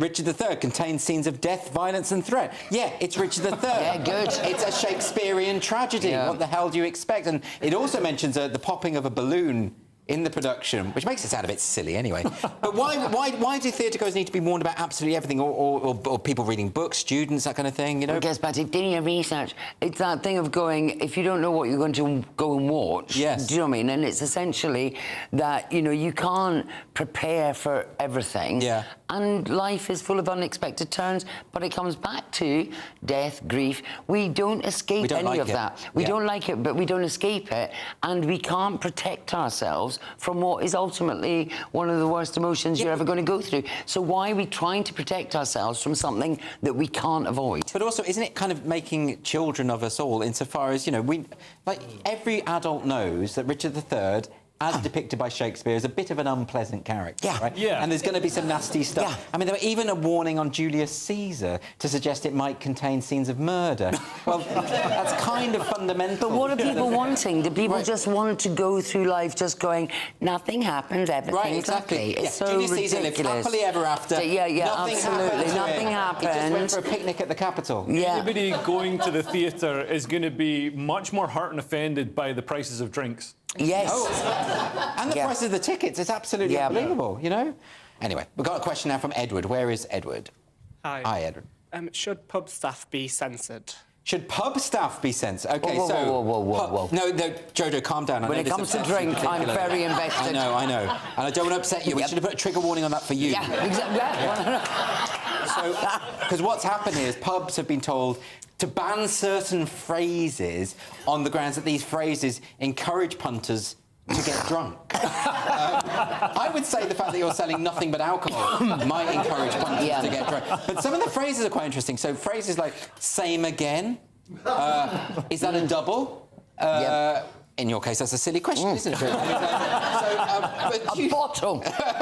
Do you think? I mean, where's this come from? It's come from the International Alliance for Responsible Drinking. Well, so this drink responsibly, in its very nature, is a complete oxymoron.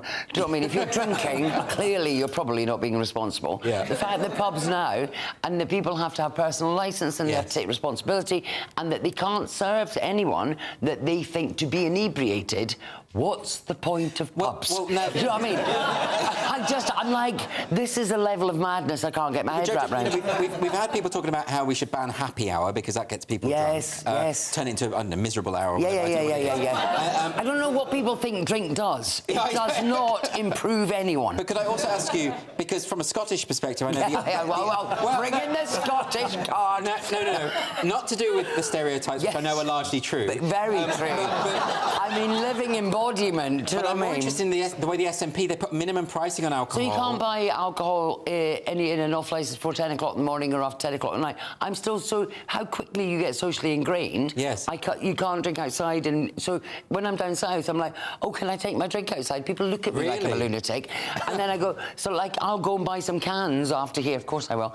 But but it's that thing of going, oh my God, I'm in England. I can buy a drink after 10 o'clock like a grown-up. What do you make of that, Leo? Because there is a kind of nanny state quality to a lot of the SNP's policy, but particularly when it comes to this, they don't want you to choose for yourself whether you get drunk or not. No. Yeah, and it completely backfires because then, you know, the sort of minimum unit alcohol pricing just means that other drugs become a cheaper way of getting out of your gourd, which you have to do in Scotland. It's, you know, it's not I mean, if you lived in Scotland, you need to be drunk. Exactly. You know what I mean? So, you know, I'm glad I'm not the one saying this. But also, Mark Nelson had a brilliant joke when they first brought in sort of minimum pricing, and basically, realistically, it's like you can say you can minimum price, you can put all these rules in place. All that will happen is that more children will be going to school without shoes because it won't change the narrative. They'll find a way. People will still spend money on alcohol, and it'll just increase child poverty and all the rest of it. Actually, and the minimum pricing stuff tends to affect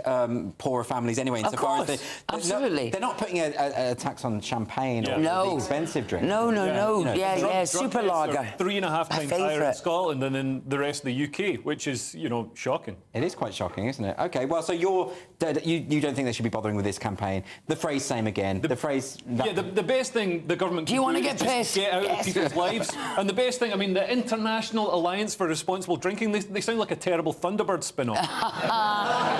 OK, well, look, next on Free Speech Nation, we're going to be talking about the satirical website The Babylon Bee, which is challenging a New York law that could criminalise satire as hateful speech. So I'm going to be talking to the Babylon Bee's CEO, Seth Dillon, next. Don't go anywhere.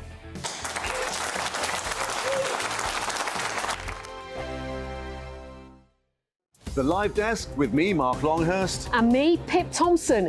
It's here Monday to Friday on GB News. From midday, we'll bring you the news as it breaks, whenever it's happening and wherever it's happening, from across the UK and around the world. Refreshing, feisty, but with a bit of fun too. If it matters to you, we'll have it covered on TV, radio and online. Join the Live Desk on GB News, the People's Channel, Britain's news channel.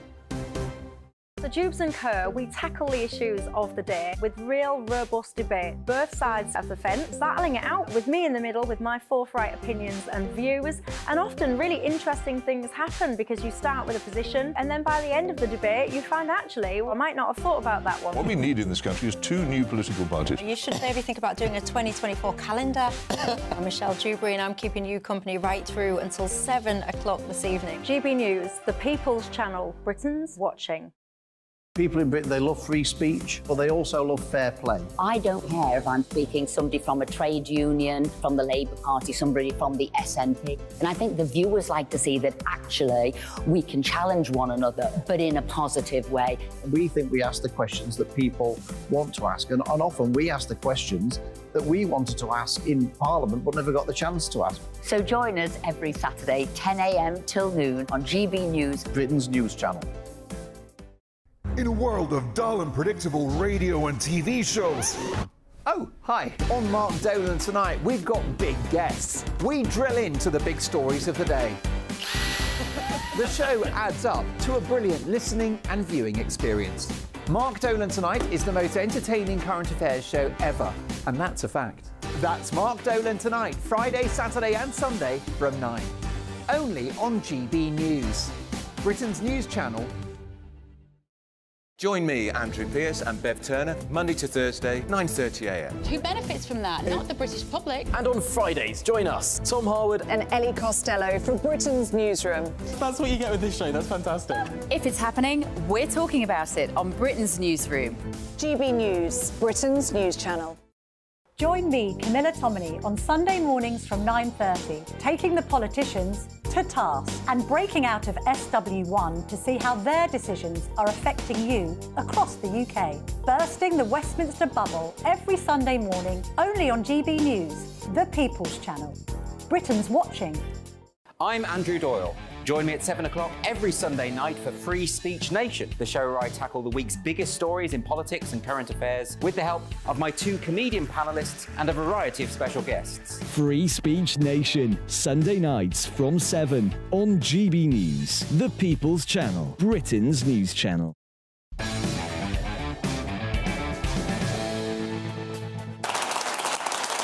Welcome back to Free Speech Nation with me, Andrew Doyle. Last year, the state of New York passed a law aimed at restricting certain kinds of online speech. The satirical website, The Babylon Bee, is challenging the ruling that could criminalise satire. Hateful conduct is defined by the statute to include online speech that can vilify or humiliate a group or a class on the basis of race, sex and other traits. So, to discuss this, I am joined by Seth Dillon, the CEO of The Babylon Bee, one of the networks challenging the law, and ADF lawyer Jeremy Tedescu. Thanks both for joining me. Seth, I want to come to you first, because The Babylon Bee has been in quite a lot of trouble over the years. I know before Elon Musk took over Twitter, you were actually kicked off almost entirely. So you are particularly vulnerable to this kind of law, aren't you? Well, yeah, and I think it's because we make jokes about the popular narrative like a comedian is supposed to. And there's people in positions of power that want to protect the narrative from being joked about. So I think a lot of these policies, misinformation policies, hateful conduct policies, are aimed at basically putting up guardrails on what you're allowed to talk about, what kind of beliefs you're allowed to express, and even what kind of jokes you're allowed to make. Yeah, we had this experience with Twitter last year where we made a joke about Admiral Rachel Levine, who's a transgender health admiral in the Biden administration. We named Rachel Levine our pick for Man of the Year, jokingly, in response to USA Today naming Rachel Levine Woman of the Year. And that got us locked in Twitter jail. We were in Twitter jail for 8 months until Elon busted us out of there. So we made a joke we weren't supposed to make. We misgendered someone, and this was considered hateful.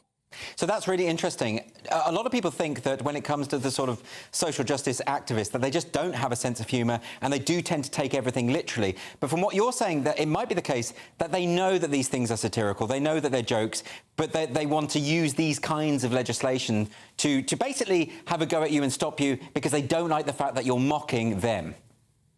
Oh, absolutely, 100%. I used to think, personally, it was just humorless scolds, people who had no sense of humor and didn't think our jokes were funny or were just ultra sensitive and actually offended by them. But I don't think that's the case. I think it's primarily fake outrage.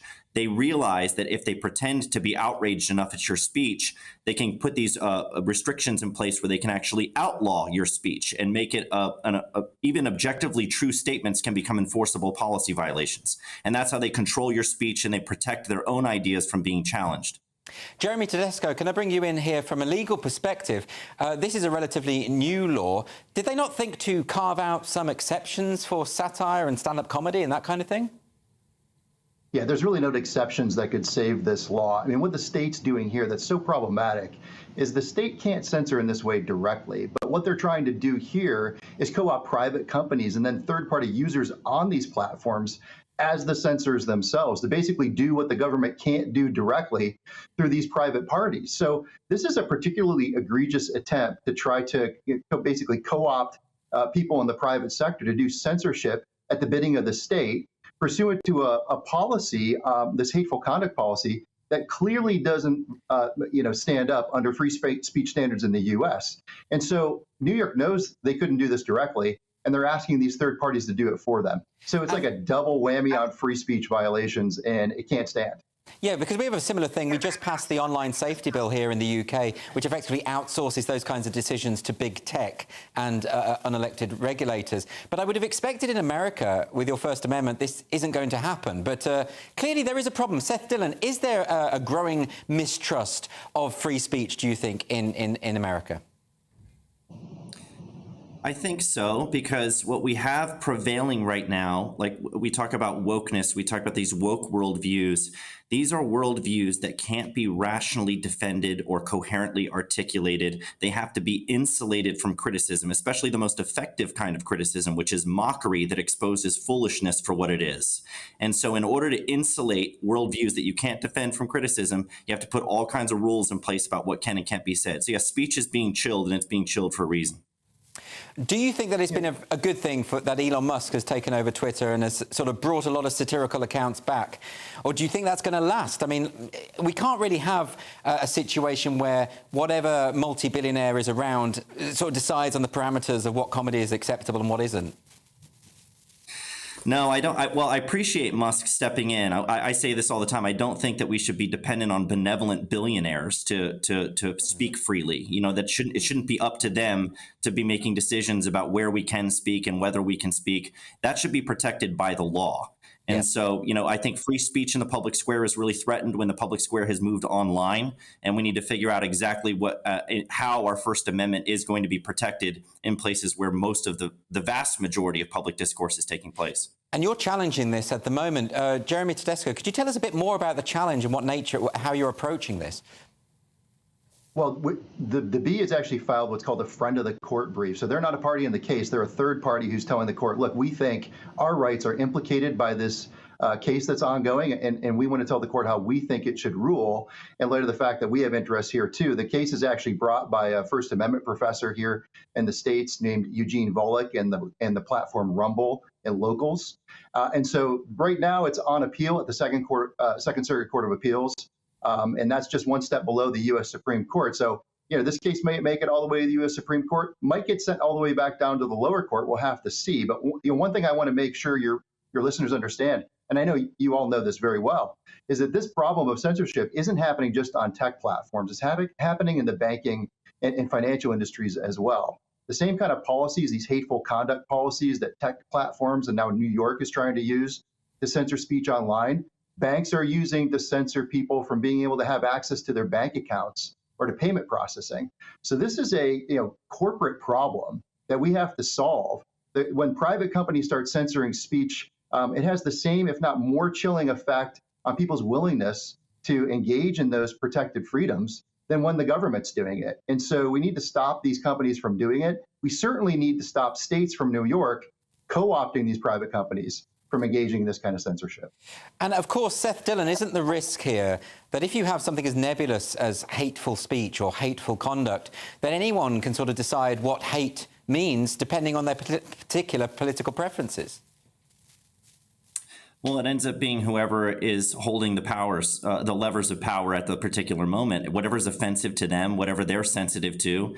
Of course, they're going to rule that that's hate speech. I mean, if you just simply say that this is a marginalized group, they're a protected group, you can't joke about them, then then all speech about that group is now outlawed and it's not allowed.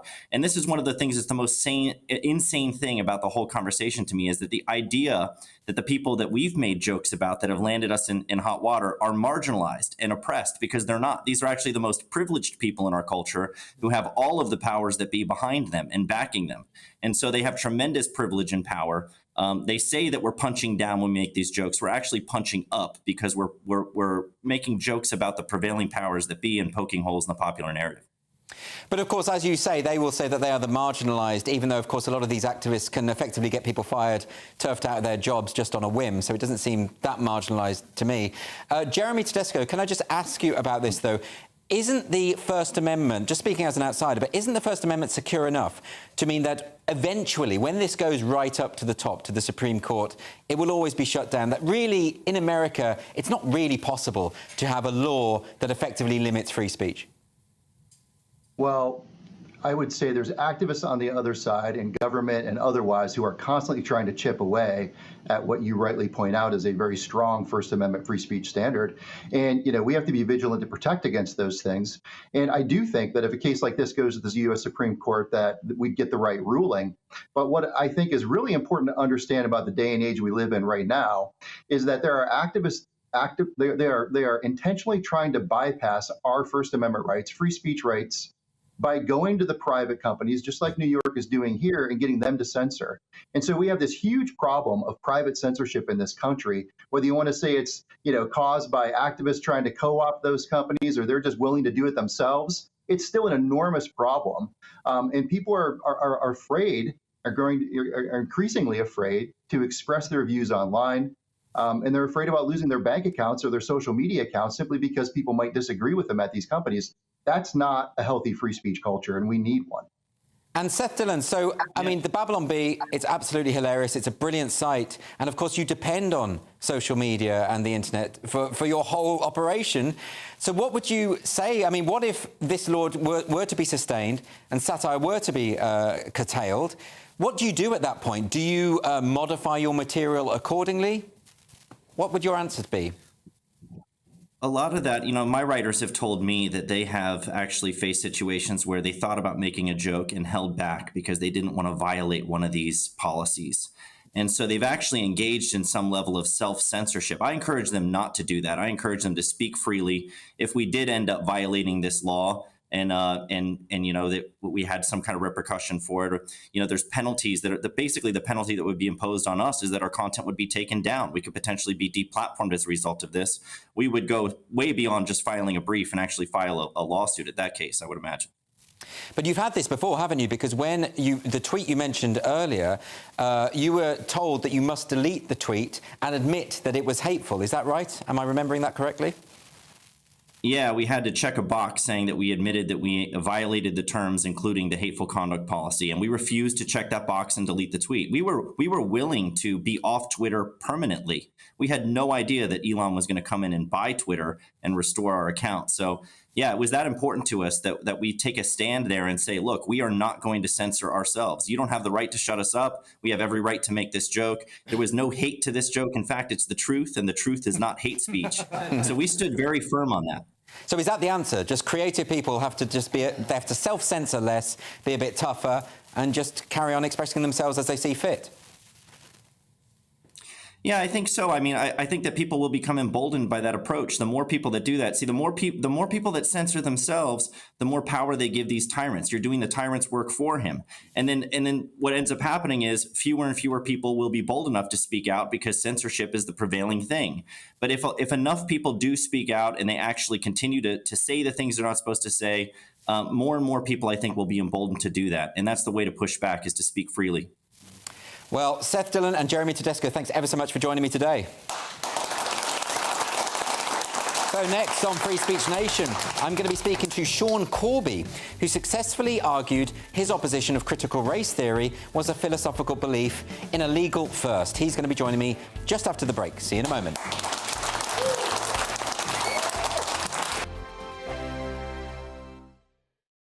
Join me, Andrew Pearce and Bev Turner, Monday to Thursday, 9:30 a.m. Who benefits from that? Not the British public. And on Fridays, join us, Tom Harwood And Ellie Costello from Britain's Newsroom. That's what you get with this show. That's fantastic. If it's happening, we're talking about it on Britain's Newsroom. GB News, Britain's news channel. Now then, Lee Anderson here. Join me on GB News on my show, The Real World, every Friday at 7 p.m. I'm not eating bloody cat. Are you Delicious. mental? Open your mouth. OK, here comes a train. Reminds me of the scene in Singing in the Rain. Adam, is that a good one? Whoa! Join me at 7 on GB News, Britain's news channel. Join me, Camilla Tominey, on Sunday mornings from 9:30, taking the politicians to task and breaking out of SW1 to see how their decisions are affecting you across the UK. Bursting the Westminster bubble every Sunday morning, only on GB News, the People's Channel. Britain's watching. Join us every night on GB News at 11 p.m. for Headliners, which is 3 top comedians going through the next day's news stories, which is exactly what you need, because when the establishment has gone crazy, you need some craziness to make sense of it. So join us 11 p.m. every night on GB News, the People's Channel, Britain's news channel. I'm Andrew Doyle. Join me at 7 o'clock every Sunday night for Free Speech Nation, the show where I tackle the week's biggest stories in politics and current affairs with the help of my 2 comedian panellists and a variety of special guests. Free Speech Nation, Sunday nights from 7 on GB News, the People's Channel, Britain's news channel. Every Sunday from 11, join Michael Portillo. There will be topical discussion, looking at the week before and the week to come. So kick back and relax at 11 a.m. on Sundays on GB News with me, Michael Portillo. GB News, the People's Channel, Britain's news channel. Nightmare commute? Kick it up a gear with me, Patrick Christie's, at drive time, 3 till 6 p.m, Monday to Friday on GB News Radio. You can listen online and on DAB+, on the smart speaker app, and on the GB News app. And if you've got an Alexa, all you have to say is, Alexa, play GB News. We're also on TuneIn and the Radio Player apps. From the school run to rush hour, get revved up with me, Patrick Christie's, on GB News and GB News Radio. In a world of dull and predictable radio and TV shows. Oh, hi. On Mark Dolan tonight, we've got big guests. We drill into the big stories of the day. The show adds up to a brilliant listening and viewing experience. Mark Dolan Tonight is the most entertaining current affairs show ever, and that's a fact. That's Mark Dolan Tonight, Friday, Saturday and Sunday from 9. Only on GB News, Britain's news channel.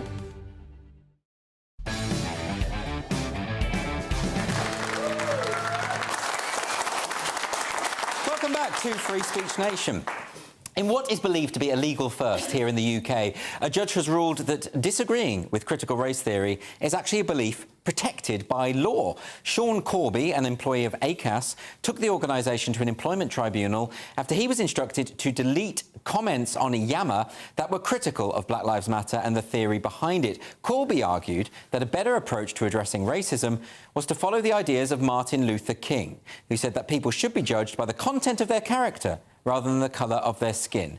The judge ruled that Corby's comments were indeed protected by the Equalities Act, as they were classed as a religion or belief, in the same way that the views of Corby's colleagues, who found his remarks offensive, were also protected. So joining me now is the man at the centre of this dispute, Sean Corby. Sean, thanks ever so much for joining us. This is a landmark case, as we have seen. Could you just tell us, first of all, when you expressed your opposition to critical race theory, What was the response that you got at work? Well, it wasn't just a case of expressing the opposition. It was expressing an alternative as well. So I posted 8. I was instructed to remove 8 posts of articles that I'd shared on Yammer, which is an internal, like an intranet group. And those included a quote by Aisha Akambi, who's a commentator, British stylist of Nigerian descent. An article by Iyana Folarin Iman, and a picture and a link to a biog of Howard Thurman, who was the somewhat of a mentor to Martin Luther King. I presented these articles, and then in some positive comments that I received to them, I commented that yes, I believe that the way of Martin Luther King was preferable to that of Black Lives Matter, critical race theory, and the essence of my posts and the comments and the essence of my philosophical beliefs in relation to race rail against any form of segregation, separatism, and ethno-nationalism. So any kind of seeing everything through a race prism or fixation. I was told to remove them. I wasn't really given any reason why for a substantial amount of time. Then it transpired that 4 colleagues who were in the office in London, I work in Leeds, who'd never met me, didn't know anything about me, apart from perhaps seeing my profile picture at work. And they basically submitted a complaint, which, when I was given extracts of it to read, was pretty unhinged, Andrew, and accused me of being a racist, possibly with far-right sympathy or maybe even an activist. They requested bodyguards from ACAS, which I expected if wanted ACAS to pay for. And it was absolutely, they absolutely famed me. And as I say, it was an unhinged, personal, unfounded, ludicrous attack. And ACAS allowed that to go forward to a formal grievance. I think people watching will be utterly baffled by the idea that you're quoting all these black thinkers on the subject of race from an anti-racist position. You know, you're against racism and you're making that explicit. You're quoting Martin Luther King, and somehow people think this makes you a racist. I mean, what on earth is going on? Yeah, it's ludicrous, and but it would be laughable. I mean, a dear friend of mine, one of my closest friends, he described it as being almost a cosmic joke that I, of all people, if you were to know my background, my life, who I am as a person, I live in relation to race. It's just the most absurd accusation. But it just goes to show that that people that hold certain political beliefs and ideological beliefs and have been, you know, held by this psychological contagion that's going around in terms of the kind of race thinking and woke, whatever we call it, just how potentially vicious they can be to what they've done to someone like it. Yeah. Well, indeed. I mean, in Robin DiAngelo's book, White Fragility, she makes, and she's a white woman, by the way, she makes the point that to invoke Martin Luther King's ideal of colourblindness is a form of white supremacy. And all of this, of course, is absolutely absurd. But are you concerned that, given your experience, that it has become almost impossible in society to have sensible adult discussions about these very sensitive topics? Yeah, and of real serious concern to me is that the organisation that I work for, ACAS, is a government department. It does some really valuable work and it has an important function. But it's got a very influential role. And one of the complainants is actually quite senior in the PCS union, is a prominent self-styled activist, ethnocentric activist, who appeared on the front page of the Morning Star last year talking about her brand of racialised politics. Claims to be sought after by the likes of The Guardian, etc., for her views on race, and has formed organisations with some key figures that hold what you might call hard left and racialised thinking, and clearly had a real influence on the organisation that is meant to be impartial, but that seems to either be naive regarding these kind of views, ignorant to mine.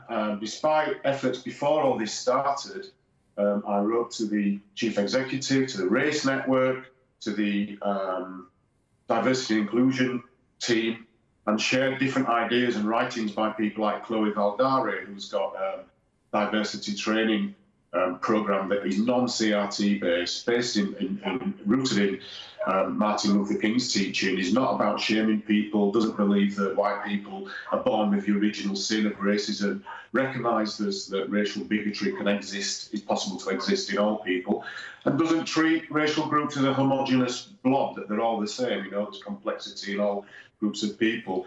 And the leadership, senior leadership at ACAS that are making decisions and looking at influencing workplace practice and policy in relation to race are either naive or blocking any other perspective than the CRT one.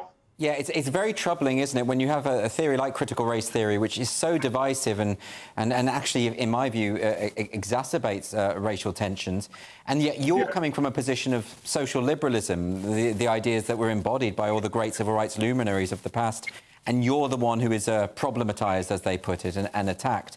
So when this happened at work now, I mean, it's now been established that your belief is protected by law. It's an odd that should even have to be established. But this should help, shouldn't it, Sean? This should help us to have these conversations now that we're reassured that the law is on your side.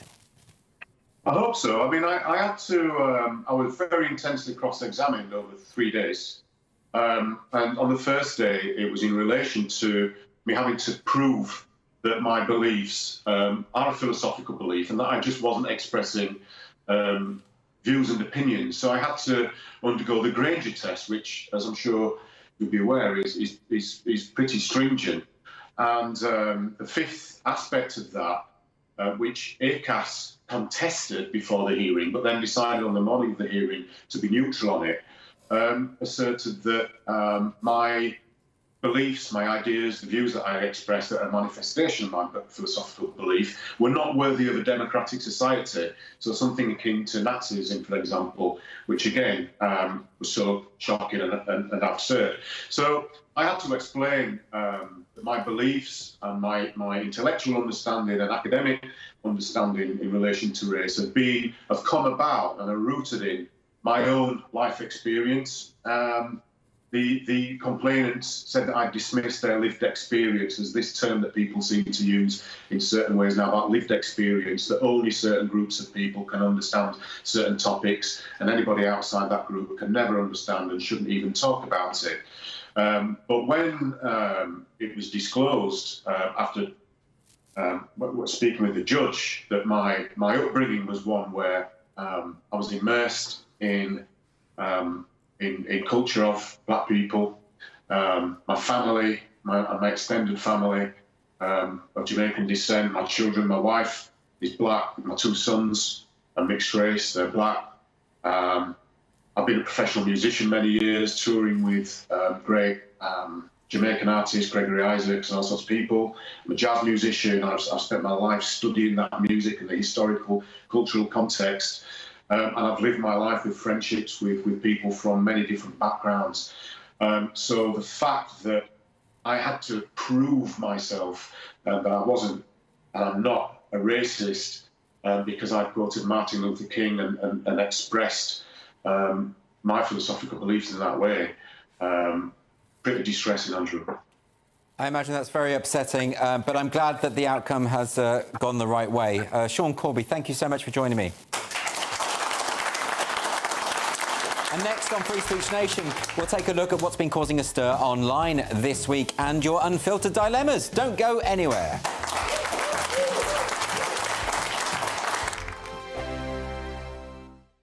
What you get for breakfast is something that, if we do our jobs right, you will wake up to news that you didn't know the night before. It's a conversation. It's not just me and Eamon. We want to get to know you, and we want you to get to know us.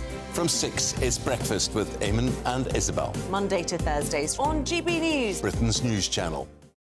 Nightmare commute.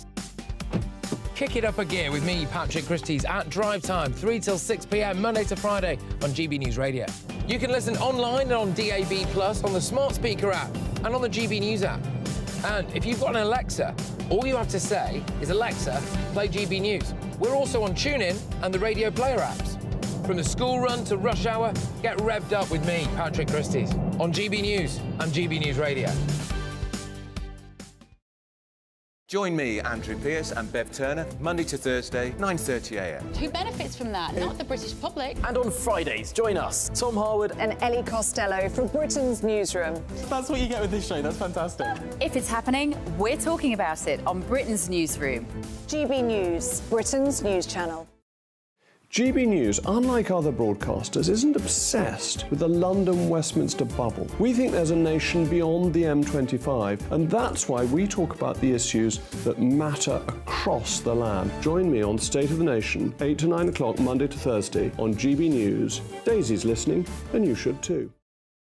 People in Britain, they love free speech, but they also love fair play. I don't care if I'm speaking somebody from a trade union, from the Labour Party, somebody from the SNP. And I think the viewers like to see that actually we can challenge one another, but in a positive way.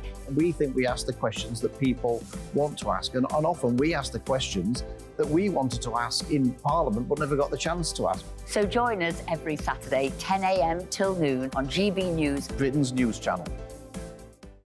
The Live Desk with me, Mark Longhurst. And me, Pip Thompson. It's here Monday to Friday on GB News. From midday, we'll bring you the news as it breaks, whenever it's happening and wherever it's happening, from across the UK and around the world. Refreshing, feisty, but with a bit of fun too. If it matters to you, we'll have it covered on TV, radio and online. Join the Live Desk on GB News, the People's Channel, Britain's news channel. In a world of dull and predictable radio and TV shows. Oh, hi. On Mark Dolan tonight, we've got big guests. We drill into the big stories of the day. The show adds up to a brilliant listening and viewing experience. Mark Dolan Tonight is the most entertaining current affairs show ever, and that's a fact. That's Mark Dolan Tonight, Friday, Saturday and Sunday from 9. Only on GB News, Britain's news channel.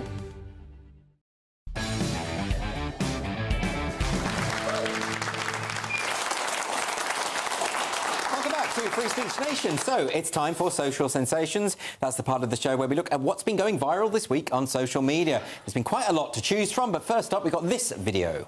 It's a very odd relationship, to be quite frank, and I don't go on any of their shows because, to be frank, from my perspective, if you're a member of Parliament, you have a day job to do. That was Conservative MP Caroline Noakes calling for GB News to be shut down and lying about appearing on the channel, as the community note on Twitter later revealed. She says she never goes on it. She's been on, I think, 9 times. Anyway, but what I find quite chilling about that, I mean, that's an elected MP who was offended by something that was said on the channel, so says, let's shut the channel down. When an elected MP says we should shut down a news channel, it feels a little Soviet. Oh, yeah, a little bit oppressive, a little maybe. Bit, yeah. And particularly when they're appearing on a show saying that GB News doesn't have any balance, and they all agree and say that GB News should be shut down. I mean, that is not a balanced approach. They should have somebody else on there to say, hey, no, it shouldn't be shut down. Why couldn't they have just one person who was against authoritarianism on the panel? Right. That would have been amazing. That would have been great. Any thoughts on that, Jojo? I just think it is that. It's hypocrisy. It comes back to sort of saying what you think people want to hear whilst not actually believing it. And oh, really? You don't think she's being sincere? No, honestly. And I think people have such double standards, and I think people, you know, put forward their own agenda. And it's like, oh, what have I been asked to do today? How much am I getting paid? Do you want me to say what now? Yeah, it's just such an extreme response as well, isn't it? Anyway, let's go on to this next video now. How do you feel about how it all ended then with regard to the pandemic? I was managing a very difficult situation in a professional sense. Thought I'd done a pretty good job. And then... But then it f***ing fell apart. The rules that you've established as a country to follow, you think, you know what, I'm above this, I'm bigger than the system. Yeah, I didn't think that. I'm talking. I was very careful not to break any of the laws. But what I didn't think was that there was still guidance, wasn't legally binding by that point. Okay, so that's Matt Hancock there, being questioned on the Channel 4 show. Don't come to me. It's Celebrity SAS. It is quite funny to see Matt Hancock being interrogated by quite scary men. Especially on the new version of The Expendables.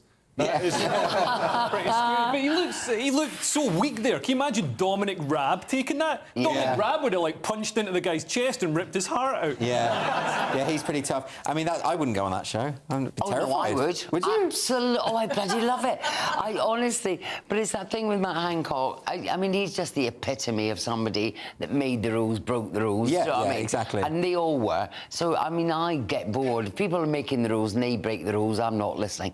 So it's quite good to see him being taken to task for it, though. 100%. Yeah. Absolutely. All right, well, look, next, as we saw in our news bulletin earlier...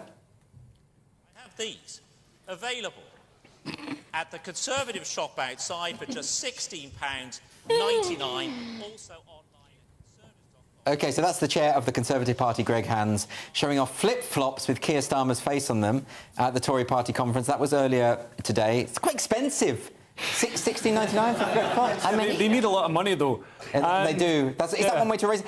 It's a good joke, isn't it? Oh, and it's great how they made it literal. People people wouldn't get the joke if they didn't put it on an actual flip-flop. Yeah, it's impressive, isn't it? It's good when, you know, the politicians engage in comedy. Oh, isn't it? Yeah, no, you know? that always really works out really well for them. Well, I mean, to be fair, we're comedians and we're dabbling in politics, so... Well, sometimes that is actually how it does really become hard as a comedian, when the politicians are making it so hard to make comedy because they're so ridiculously hilarious. Well, they're funnier than us. Yeah, exactly. That is the problem. OK, and finally, we've got this one. Yes. 3, 2, 1, go!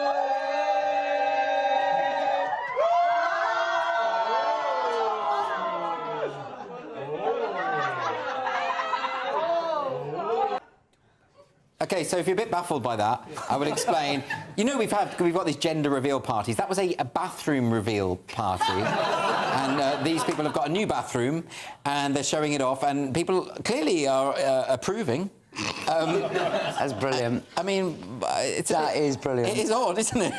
So, this is what I do love about the internet, because some of the nonsense that comes on it, and because, you know, we're talking quite honestly about sort of laws changing, and you know, there's things about parents' rights, parents not being allowed to make decisions for the children about gender and all this kind of stuff, and the internet just always wins. There was it does. The internet wins. I mean, it's great for porn and cats, but it wins with a little boy about 10 was offered 2 Oreos and £10,000, and he had to choose. And the thing was, never let children decide, because he picked the Oreos. Of course he did. Of course he did. Any thoughts on that one, Leo? A bathroom reveal party? Well, a bathroom is actually the one room that can have a gender. That's true. I grew up in a house with a gender-neutral toilet. I was very progressive. Very progressive. Very progressive. Mum and Dad both used the same toilet. We've got time, I think, for just one unfiltered dilemma. The dilemma's come in from Claire. Claire says, my boyfriend talks to me about his bogies, earwax and poo-poos. How old are you, Claire? We've just had a child together. Is it too late to dump him? Well, I mean... no, dump him. Just get rid of him. There we go. Jojo's just answered that. Yeah. Have we got time for another one? This one comes from Alan. Alan says, after many years of marriage, I've only just realised my wife makes a cup of tea by putting the milk in the mug first. Do I tell her that this is against the law of nature? Jojo. Do you want to know there's an actual really good historical point about that? Yeah. And it comes down to poverty. Really? So it's... In 20 seconds? China teacups, if you have really good china, you put your tea in, then the milk in afterwards. But if you were really poor, you had cheap china, so you had to put the milk in first so that the china didn't break. I didn't know this was a socio-economic point that we were making there. Yeah. Just a round of applause for obscure knowledge for Jojo there. It's true, though. But look, thanks for joining us for Free Speech Nation. This was the week when the Navy became gender fluid, Bambi became a little less traumatic, and Caroline Noakes became a lot more authoritarian. Thank you to my panel, Leo Kearse and Jojo Sutherland, and of course to my wonderful guests, Rachel Rooney, Charlie Bentley Astor, David Oldroyd Bolt, Seth Dillon, Jeremy Tedesco, and Sean Corby, and of course my wonderful studio audience. And by the way, if you want to join us live in the studio and be part of the audience, you can easily do that. Just go to www.sroaudiences.com. That address is right there on the screen, and come along. We've got food, we've got drink, the whole shebang. Do stay tuned for the brilliant Mark Dolan tonight. That is coming up next. And don't forget, Headliners is on every night at 11 p.m. That's the late night paper preview show where comedians take you through the next day's top news stories. Thanks ever so much for watching Free Speech Nation. I will see you next week.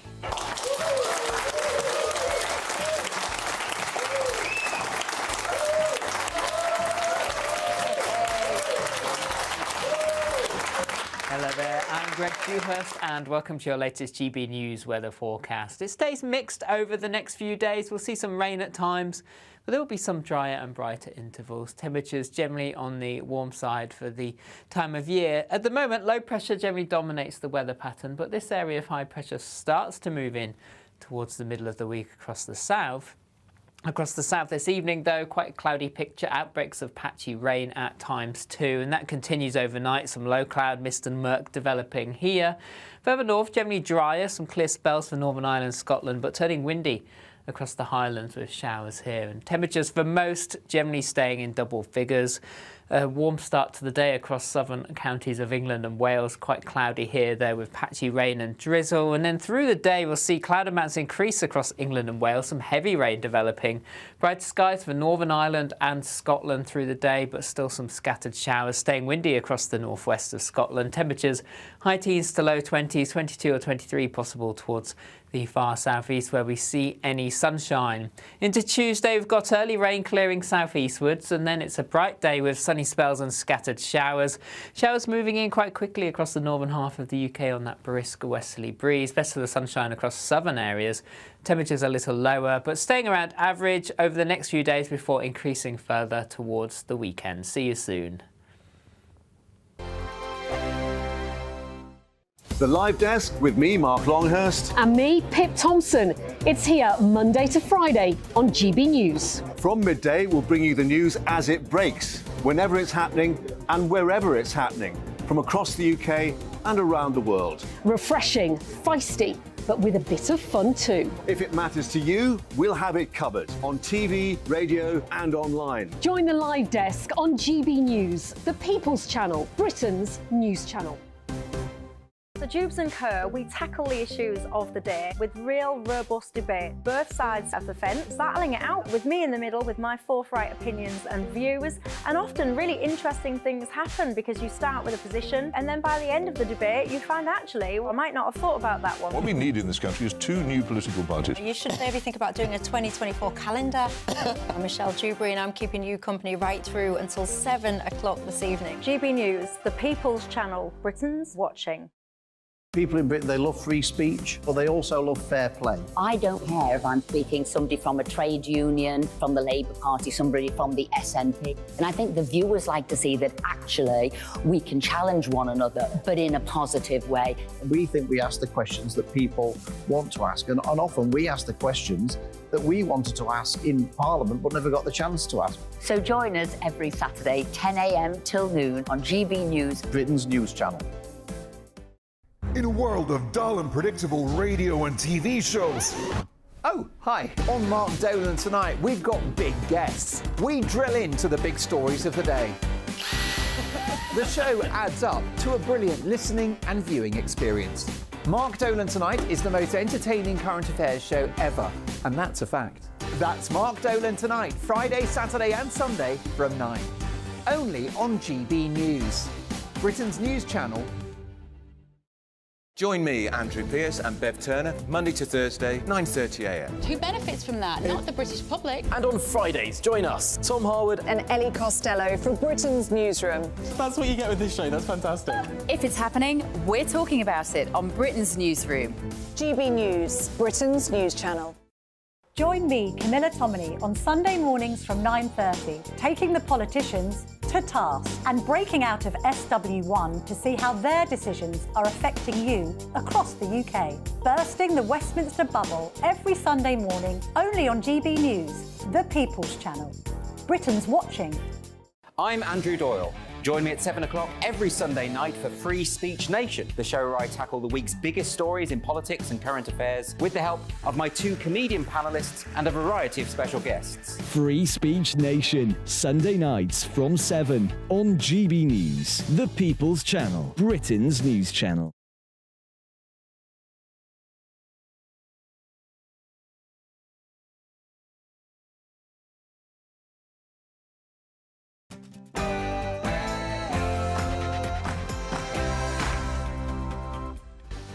It's 9 o'clock on television, on radio and online in the United Kingdom and across the world. This is Mark Dolan Tonight. In my big opinion, the Tories are terrible. But on what planet are Labour the answer? My Mark Meets guest is Boris Johnson's biographer, Sir Anthony Seldon. Should Boris still be in charge? And how will history remember him as a Prime Minister? In the big story, as they prepare for their last annual conference before the next election, do the Tories have momentum? I'll be asking top Telegraph columnist Tim Stanley, live from Manchester. It might take its end with the cost of insuring them now through the roof. The case for electric cars is running out of charge.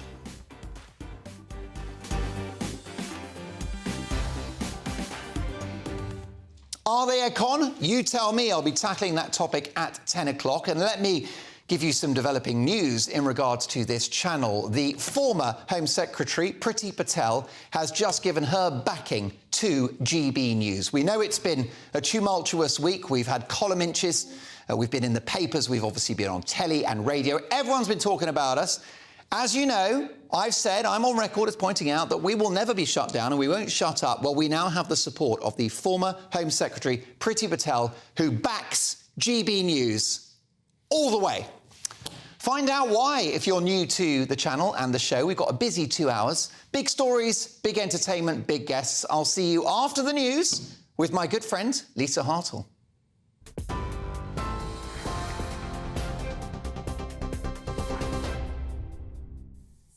I'm Lisa Hartle in the GB Newsroom.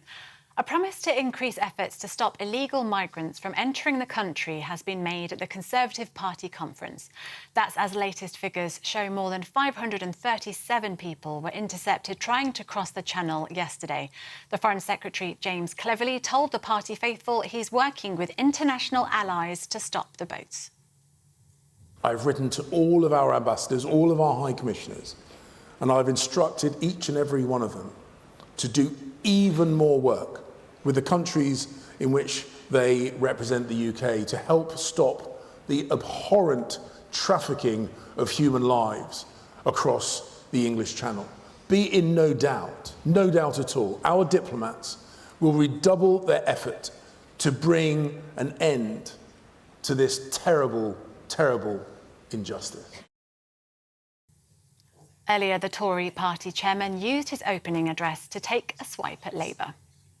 Have these available at the Conservative shop outside for just £16.99, also online at Conservative. Waving flip-flops featuring Sir Keir Starmer's face, Greg Hands mocked the Labour leader, suggesting he doesn't have a clear position on issues affecting the country. His comments came just hours after the Prime Minister refused to commit to tax cuts. Rishi Sunak said his focus is on halving inflation because it impacts the poorest the most.